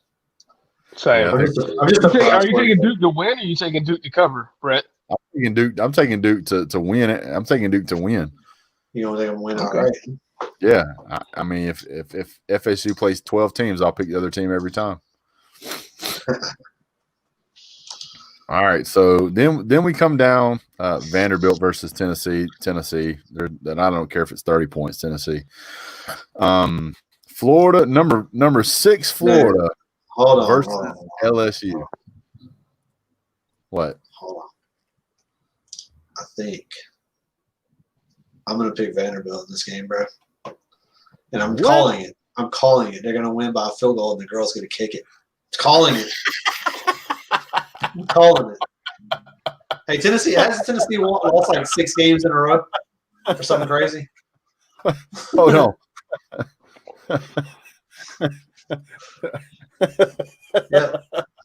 My man said game winning field goal. Yep. Sarah Fuller for 3. Yep. Man, wow. The wokeness around here is real. Yeah, man. I think these teams done talked about it, bro. They set it up already. It's paid for. It's done, dude. It's already done, man. Well, I mean, special teams player of the week 2 weeks in a row. Exactly. Yeah, player of the week. Kick the squib kick, player of the week. Yeah. Here's a question, man. Y'all think she tried to kick that ball as hard as she could? Nah, I don't think so. On the kickoff, you think told not to. You think she was told to squib it? I think she was told to squib it. All right, Absolutely. If she was told to squib it, man, why do you think she was told to squib it? I think that the play was talked about before it was kicked. Yeah, but why? Why would they have her squib Because it? they didn't want her to get hurt. Exactly. How There you go. I'm There telling you go. you. Give her an opportunity to run off the field. How did she get hurt if she's running off anyway? Go back and watch that. The moment she kicked that ball, she was running off the field. She had no interest. She had no interest. Nah, she was off the field, man. I'm telling you right now, that conversation was had beforehand, and they said, hey, look, we're going to have her squib kick it, so we're going to give you the yards, but don't hurt this player because it is going to be a PR nightmare for all of us. I didn't mean to sidetrack, man, but the point I was trying to get at, I think Tennessee's lost they've lost 6 games in a row. So I mean, this is kind of like 2 teams that want to lose, just trying to see who can lose better. And play like a girl, Keith. What's that? I said play like a girl. Yeah, exactly. I mean, the only thing that would make this interesting is if it comes down to a game-winning field goal and she's lined up to kick it, right? Now the question is, you think Becky Boucher is going to win the game? Hey, listen, that's what I'm cheering for. I'm cheering. I'm with you, dude. I was coaching middle school football, right? And I had 7th and 8th graders that could kick from the 30-yard line and make a field goal in middle school. I have to believe that a scholarship soccer player, male or female, I don't care, can kick a 30-yard field goal. I believe that can happen. I don't think she's a bad player. She's on there for a reason. Yeah. I hope that she kicks more than one field goal, and I hope both of them were needed to win the game. That's what I hope. I don't think the game gets played. Yeah, I'd be surprised. Yeah. I think they got to play it. I think they got to. Why? Because think about it this way: if they play it this week, then they got to play Georgia next week. I don't see Vandy playing Georgia. They only have like 44 players or something on their roster, don't they? Yeah, I don't think it gets played. Yeah, I think they play. I think conversations have been I had. hope you're right. I think after the whole Clemson debacle, and I mean, here's the thing: there have been teams that have played with less than whatever the required number of scholarship players are. So you can't use that as an excuse. You have to say, "Oh, we don't have enough players." Hold on now. Hold on. We got plenty of people that have played games without the necessary number of people on scholarships. I don't want to hear that trash. There's trust me, there's plenty of walk-on players that can play. I don't want to hear it. Yeah, I mean, they've shown that they're willing to go just, grab whoever, play football. Yep. So I mean, give me some more soccer players. Get them out there. Find me some rugby players, some wrestlers. What's that thing called with the stick? The lacrosse. Get some lacrosse guys out there. Go get some of their damn baseball players. They might win a football game then. They'd certainly be smarter. I mean, you can't tell me one of them pitchers out there can't throw a football now. Vanderbilt's got some hellacious baseball players, bro. Yes, sir. That was one of the things I liked about Justin Field was that he was a baseball player. And because baseball players tend to have higher sports IQ, in my opinion. But anyway, I digress as I flex. Let me jump down here to my next favorite game. Florida, LSU, revenge game. What do you think? 23 points, Florida covers, easy. I don't know, man. LSU looked really good last week. LSU, I'd be surprised if 50 players even walks out the stadium after what happened this week. I got Florida easy.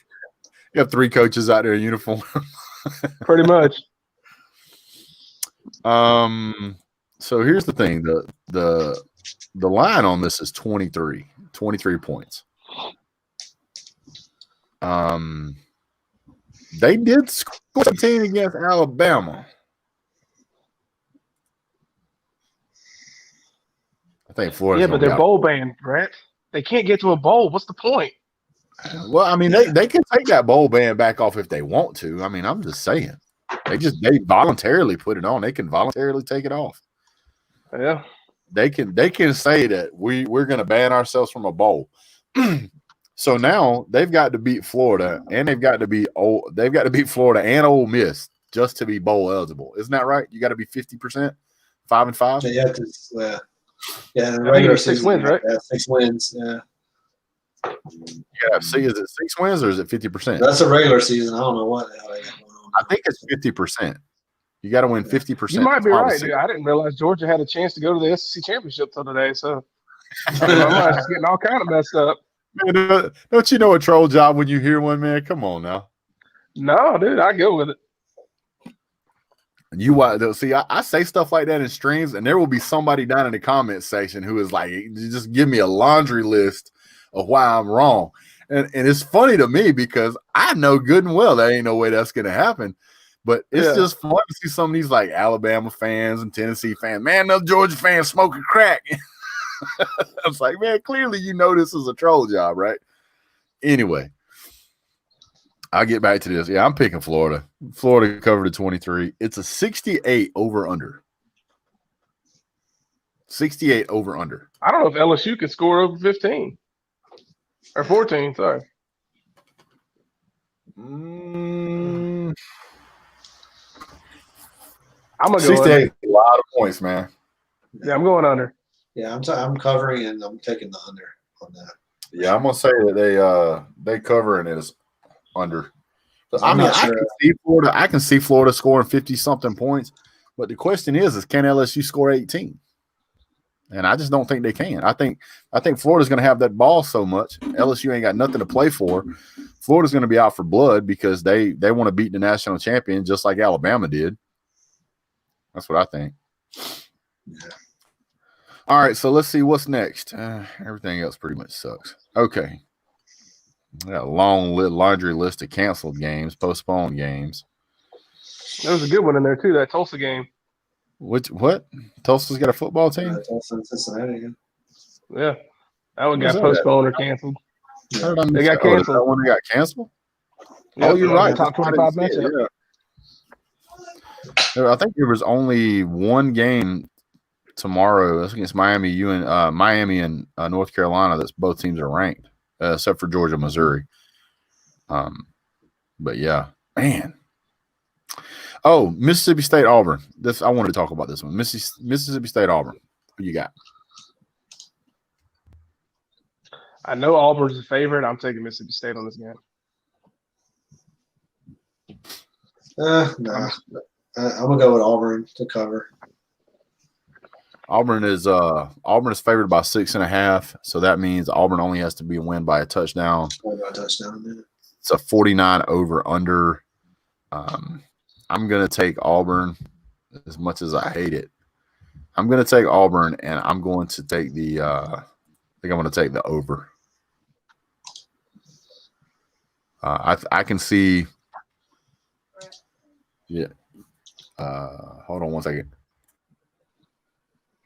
I don't know, man. The reason I'm picking Mississippi State though is just the way they hung up points against Georgia, the way they hung up yards against Georgia. We know Bo Nix is hit or miss every week. I'm just gonna ride with it. Yeah. I mean, I can certainly see it. Yeah, you never know how you're getting with Auburn anyway. So yeah. No, I'm gonna take Auburn. I'm gonna take the. That's what I'm gonna do. So, guys, that's probably something else I wanted to talk about. Let's see who we got in the chat section over here. I got a ton of people in here. Appreciate you guys sticking around for the show so far. We got Shane Stapleton, Jacob Taylor, ECC, Humbles Mumbles, Crimson Brave. How you doing, sir? Dallas Swartz, the Electric Grid, Michael Porter, of course, still hanging around. Thank you, sir. Appreciate that. Ghost Fan and Jay Massey. I wonder if that's a Jay Massey. No, that's a different guy. Dave Mendoza. And Dave Mendoza says War Beagle, Plainsman, Huntsman, Tiger King. Yeah. So you know what? I just come up with a new name. I'm gonna call them the Auburn Tiger Kings. There we go. The Auburn Tiger Kings. I like it. All right, guys. Running on about 10 o'clock here. So any final statements, closes, thoughts, wishes, concerns? Tell me how much you love soccer. Good stuff. Michael Porter's got a good comment. Michael Porter. Thumbs up, everybody. That is a good comment. I just wish we had a channel worth thumbing up. That would help. Oh, for those of you who don't know, the YouTube logarithms, if you've made it this far in here, your life's as boring as mine. The YouTube logarithms, they push comments up into the recommended section through the thumbs up and through the likes the thumbs up, the likes, the shares, and the comments that you leave in the section. That's what helps pushes the channel up for other people to see that aren't already subscribed to the channel. So if you want to help the channel, that's the way to do it. So take a moment, hit like, subscribe, share. Don't forget to follow me on YouTube, Facebook, Twitter, and that's really all of the social media I have enough patience to deal with on a daily basis. So last thing real quick. What's that? I said, you ain't TikToking? Nah, what is that? If you're a 40-year-old man and you know what TikTok is, you're probably on the registered sex offender list. Hey man, I got 10 more years for that. I'm all right.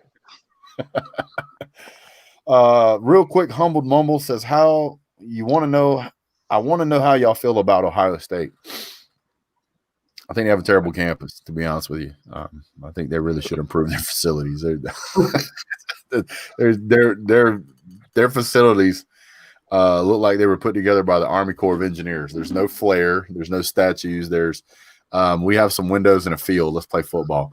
Granted, they do pretty good with that, but I may want to dress it up a little bit. I'm just saying. And their band show at halftime is terrible. What's that about the halftime show? I said their band performance during the halftime is just terrible. Trolling, huh? No, real quick, I tell you, my feelings about Ohio State: in for the championship game, no playoff. Yeah, I agree. Yeah, we went over that. Yeah. Well, I mean, I think the rule change to allow them to play in their own championship is perfectly acceptable. It's your division. It's your conference. You can run it any way you want to. But the moment that you step outside of that arena and you step into an arena where everybody else has played 8, 9, 10 games, I feel like you got to do the same thing to be able to get the same respect they do. That's like seeing a guy go out there and, he's run 4 laps of a race and everybody else has run 10. And it's like, well, we look really good in the first 4 laps. Well, yeah, so did everybody else. What's your point? There's plenty of teams that look good for the first 4 laps. And then when they got to laps 5, 6, 7, and 8, they fell apart. And I think that's part of it. You got to be able to win those games deep in the season when you're banged up, you're beat up. It was one of the chief complaints that I've had about Notre Dame for years is that they don't play in a they don't play in an ACC championship game. That's one less game to deal with having to possibly have injuries, and it's one more weekend off to get prepped to play later in the season and get well and get healed up. I think it's an advantage, and I'm always going to feel that way. The irony of that too is that I believe they're going to lose their ACC championship game against Clemson, and it's going to be the reason they don't make the playoff. I'm good with it. Yeah, I think they get in with that loss. You do? You think they could get in with the loss? They might. They might. Because they have to. They beat. Is the team they already beat? Yeah. Yeah. I mean, it just kind of depends on what happens with the Florida, Alabama, and everything else. The way that falls down. I mean, I could see Notre Dame still making it in, but the irony of that would be that the one time they are forced to play in a championship game, because the argument's always been, like you said, they get to take that week off while everybody else gets to play, especially in the SEC. They have to play the toughest game they played all year that week, generally. Yep.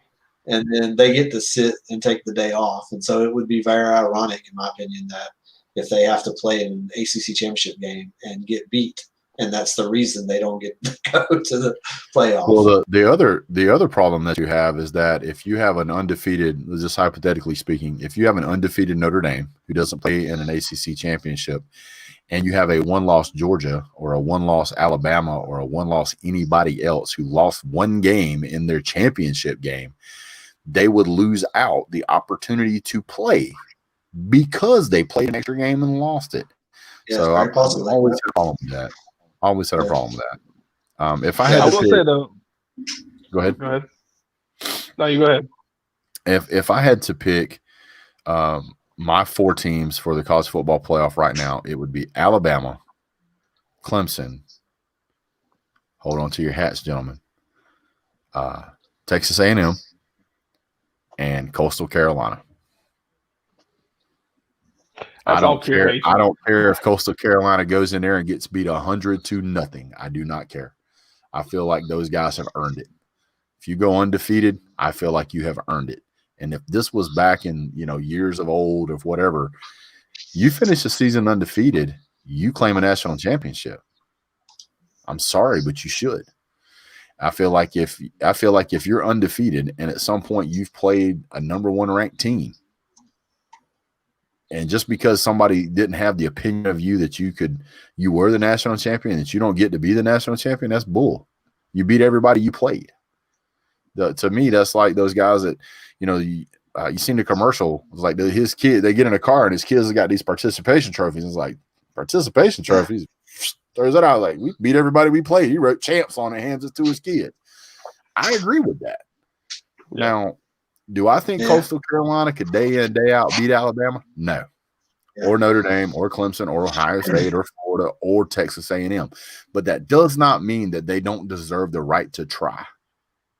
I'm sorry. To at some point, wins have to mean something. And if they don't, then anybody could play in the championship. 1 loss, 2 loss, 10 loss, whatever. Yeah, that's why that's why I say they have to design a system that gets one of those teams in every year, so they can have credibility. If you're not going to let those teams ever play in the college football playoff, if you're never going to let them do it, then do not rank them with Power 5 schools. Period. They should not even be on the board. If you're not going to give them a chance, don't even put them on the board. You shouldn't have Cincinnati ranked number 8. You shouldn't have Coastal Carolina ranked at number 13.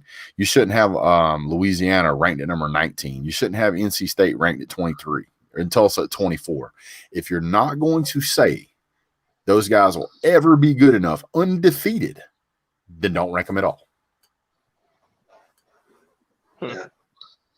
Yeah, I disagree with the playoffs, though, man. I still would put – if Notre Dame lost to Clemson in the ACC championship to the close game, they'd still get my third-place vote. And then Texas A&M would get my fourth. Yeah, I think I would probably agree with that, too. If we assume that Alabama and Florida goes the way we say, Alabama beating Florida. I think the things get really murky, I think, if Florida and Alabama play to a really close game and Florida wins by some stretch. But I agree with you, Brett. There needs to be a system for those group of 5 teams. Yeah, there definitely needs to be. Well, let me throw this out there at you. You cannot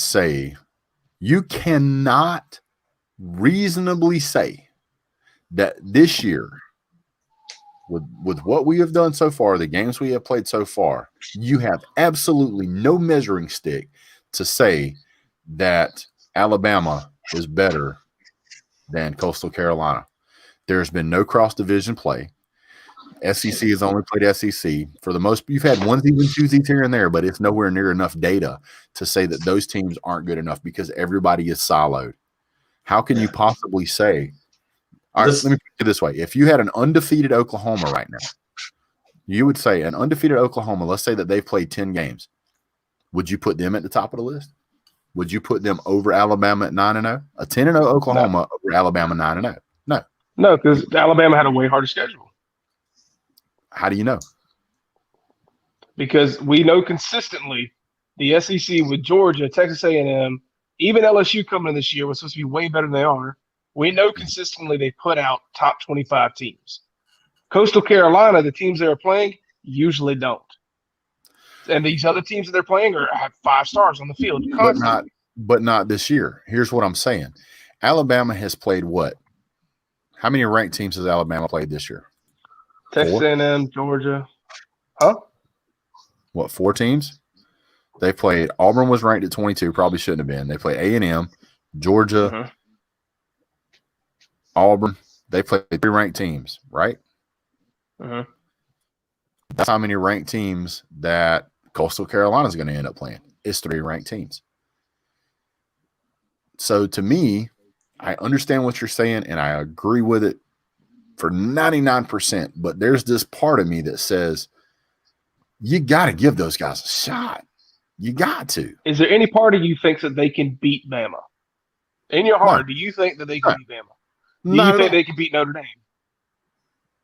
Well, I hate Notre Dame. Clemson? Yes, but be realistic. Notre Dame, Clemson, can they beat those teams? Could they beat Texas A&M? That's the real question. There's a difference between what I think would happen and what deserves to happen. Well, here's the thing.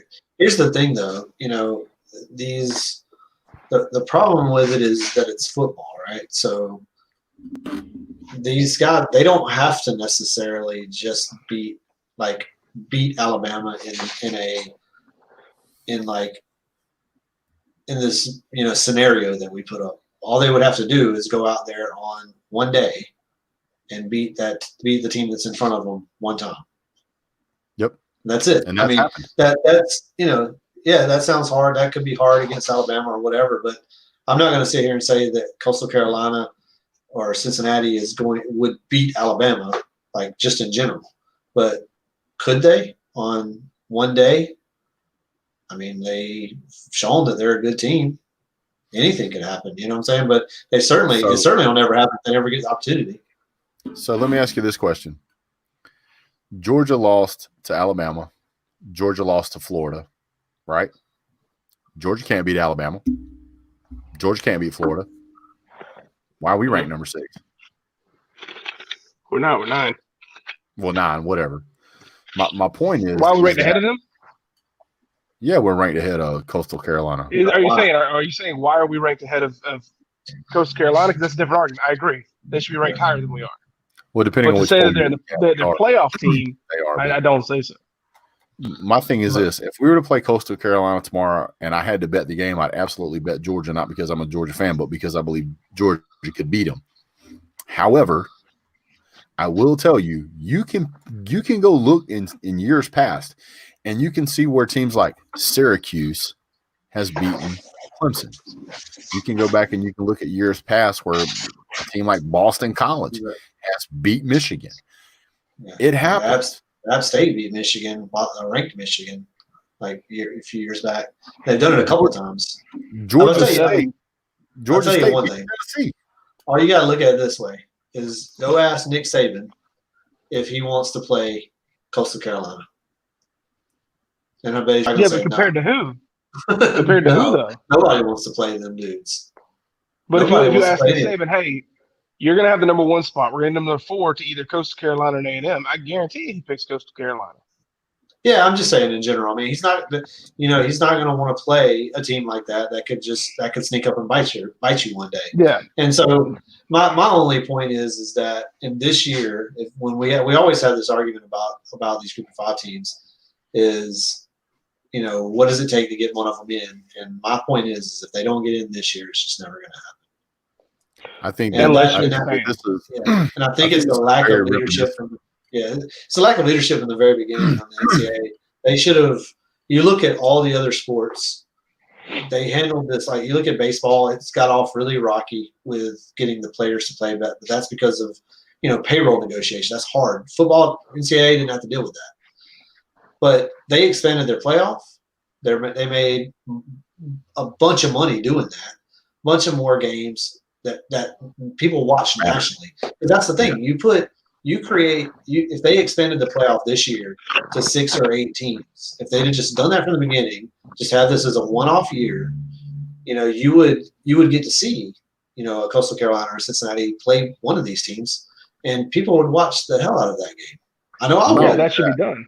Yeah, that should have been done. So my point is if you don't see Coastal Carolina or Cincinnati get in there this year, it's just never going to happen, and it's more evidence that there needs to be an expansion sooner than later. I agree. All right, guys. Well, that pretty much answers all of those questions. 4 best teams was so hard to understand. Well, 4 best teams. The problem is the 4 is easy to understand. The teams is easy to understand, but then you come to that objective word of best. Who measures that? How do you measure that? What's the criteria?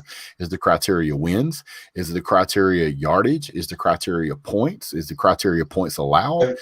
What is the criteria? The gap between the two points? But this team scored 10, and then this team scored 30. So every game they played, there was a 20-point gap.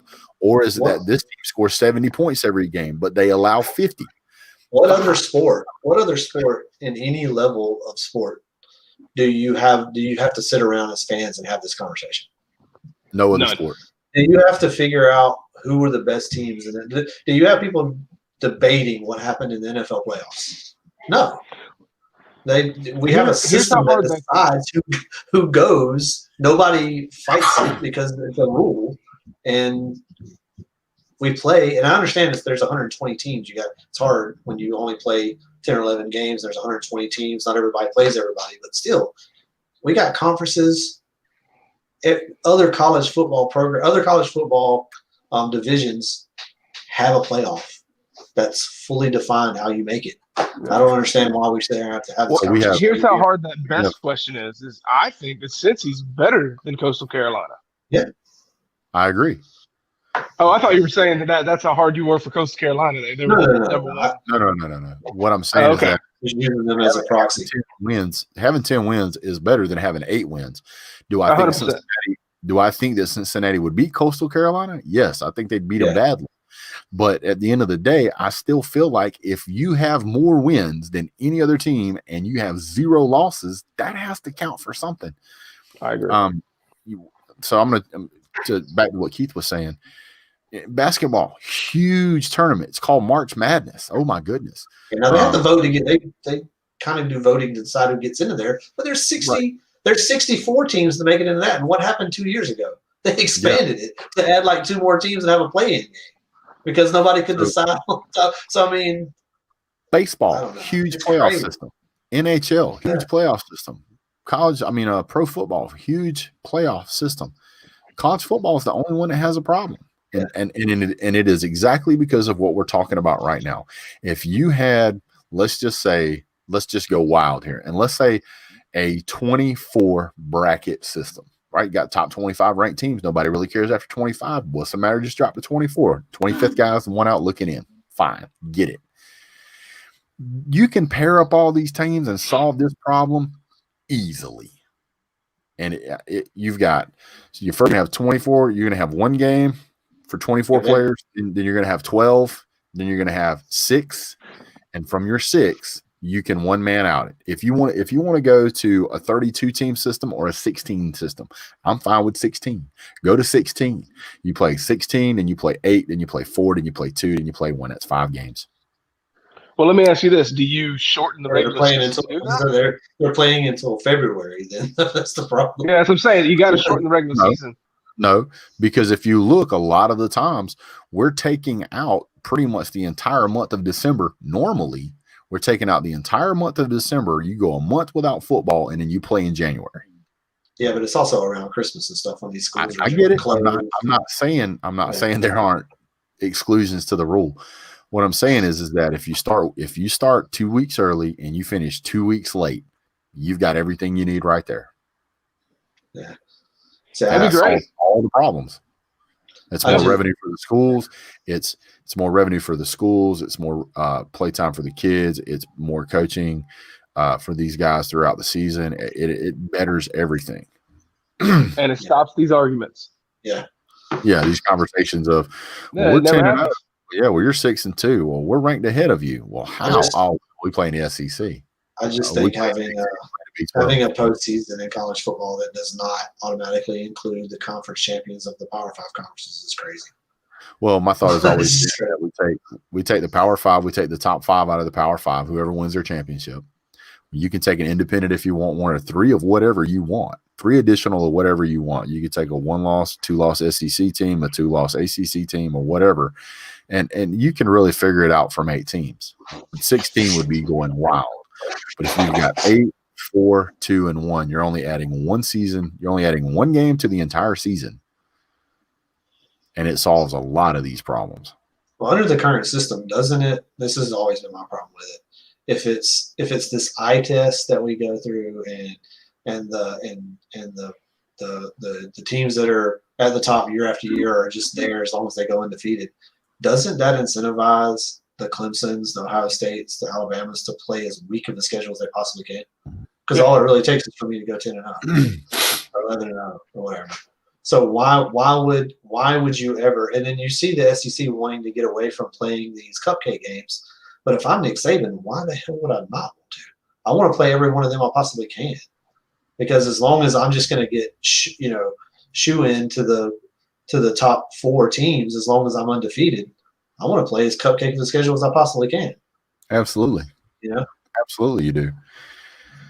If you look at quarterbacks right now, the 5th best quarterback in the country plays for Kent.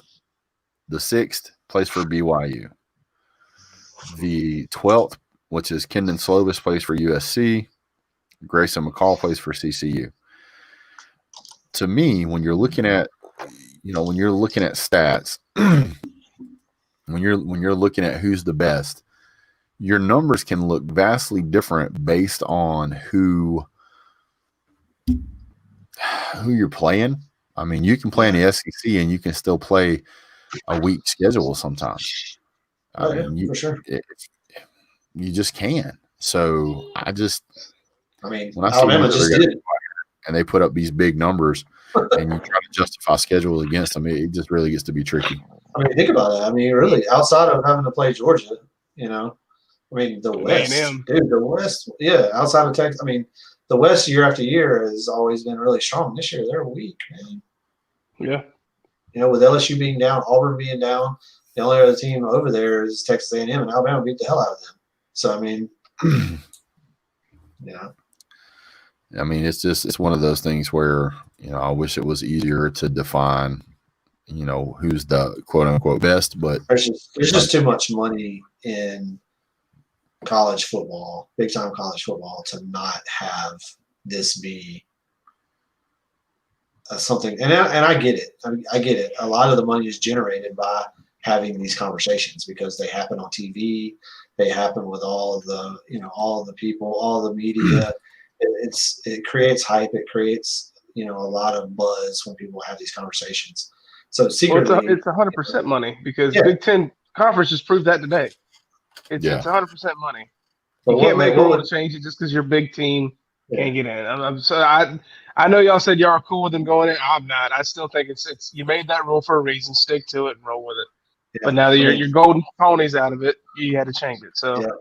Well, the only reason they changed it is because they know that without playing the SEC championship game or their championship game, they'd have their team in. They're not going to make the playoff 100%. Shouldn't have made that rule, or you shouldn't have waited to get in. That's the problem. Should have played as soon as the SEC game in. Yeah, the problem is that they tried to be a leader in the beginning and wanted to and not playing games, and they come back to bite them. We called that right off the rip. Yep. And it's a situation I'm going to put a little cap on this the playoff question here. Do either one of you realize which week of football we are in right now? Man, I don't even know. It's like week 44 or something like that, isn't it? Wait, is this going from like Clemson, a regular schedule? From the very first week of college football till right now. This should be like SEC. It should be a championship week, shouldn't it? I mean, we should be close to it at this point in December. This is week 15. No way. I promise you, this is week 15. Good Lord. It is week 15 for college football. It's week, what, 8 for Georgia? This would be week 10. Week 10? Because we've had 2 games canceled. The SEC championship game last year. The SEC championship game last year was played on December 7th. Yeah. We still got 2 games to go. Oh, so we'll be at week 16 when we play our final game. And but the season never feels long enough. Ain't that weird? Yeah, it always feels the same way. It's like it's over already. The thing is that if we can sit here at we'll say a week and a half into December and we're at week 15, excuse me, I think we could fit in a few more games at the end of the year for college football. I'm all for it. Yeah, me too. Just think about the money, man. The money that could be had if you had about 3 or 4 more playoff games. Yeah. What is the reason they're so? What's the opposite? Like, why haven't they done it, or why aren't they pushing to do it? What? No one's giving me an argument for why not. Well, I don't know why they didn't do it a one-off this year. I know the BCS. I mean, the playoff thing is a contractual thing that has been signed through. And if you remember back, I mean, it took moving. I mean, it took all kinds of effort just to get them to go from the BCS to the playoff. To just having a playoff. I mean, it almost took a presidential executive order. Yeah, and so now to expand it, I don't know. It's not going to happen until the end of the contract. Like I said, I think it's 23-24 season, so that would be like 3 more years. But like I've heard Lou on his channel say, I don't want an expansion, that'd be retarded. But he never gives a reason why. And I don't know why people are against it. Yeah. I have no idea. I don't get it either. I'm always for expanded playoffs in just about any level of sport. Up to a point, I mean, yeah, I think what they did with baseball this past year was fantastic. It just made it more compelling. I mean, most people that are casual sports fans don't watch the regular season; they watch the playoffs. I'm that guy. I mean, I do that with baseball. A lot of people do it with baseball. Unless I can go to the game, not interested. So I mean, you would have. I mean, even with college football, there's a lot of people that watch it, but think about how many people that don't really watch college football that would say, hey, December 19th is going to be Alabama versus undefeated Coastal Carolina. And it's like, okay, that could be interesting. Even though they're probably going to get the crap beat out of them. But it's like, finally, we get to see. And then for a team like that, if they were to look up and beat them, then the argument for putting them in is over, right? Yeah, you'd never have a UCF moment again. No. If they go undefeated, they're going to be up there because – one of them has shown on the national stage that they can play with them. That's all it takes. They need an opportunity on the big stage. And I know that year UCF beat Auburn, but beat them in a bowl game like that is kind of, especially now that they've made the playoff, those bowl games that are not in the playoff are kind of like, Yeah. And that's the bad part too, is that you took the pageantry of some of these bowl games and have kind of poo-pooed on it because of the playoff. And if you expanded the playoff to 6 or 8 teams, you could shoehorn those bowl games back into relevancy. Mm-hmm. You know what I mean? And I don't know. It's a win-win for me. I don't understand. I'm like you, Trenches. I don't understand why. I don't understand why not do it. Well, guys, I got to call it a night here. Starting to get a little late. I got stuff to do tomorrow. Yes. But I do appreciate both of you guys jumping on. Trenches, do I have your phone number, dude? I think I do. I don't know if you do, man. I think I emailed you once when we were talking about, everything else, but I'll email it to you. Yeah, just email it to me. I'll get with you offline tomorrow. I'll get lined up on some stuff. Keith, I'll give you a call tomorrow so we can go over the other thing. All right. I got some stuff we'll go over with that. Really appreciate everybody stuck around for the 15 hours of commentary. I'm thinking about doing a 24-hour stream. We'll see how that works out. I'm trying to figure out a way to get my my video feed to loop in. I'm going to wear the same clothes and just act like I'm here at the helm, and I'm just going to loop it in, and nobody will know. So I think that I wasn't supposed to tell anybody. Okay, all right, guys. Appreciate you guys jumping in. Thanks so much for being here. You want to send us off there, Trenches? God bless and go Dogs. God bless. Go Dogs.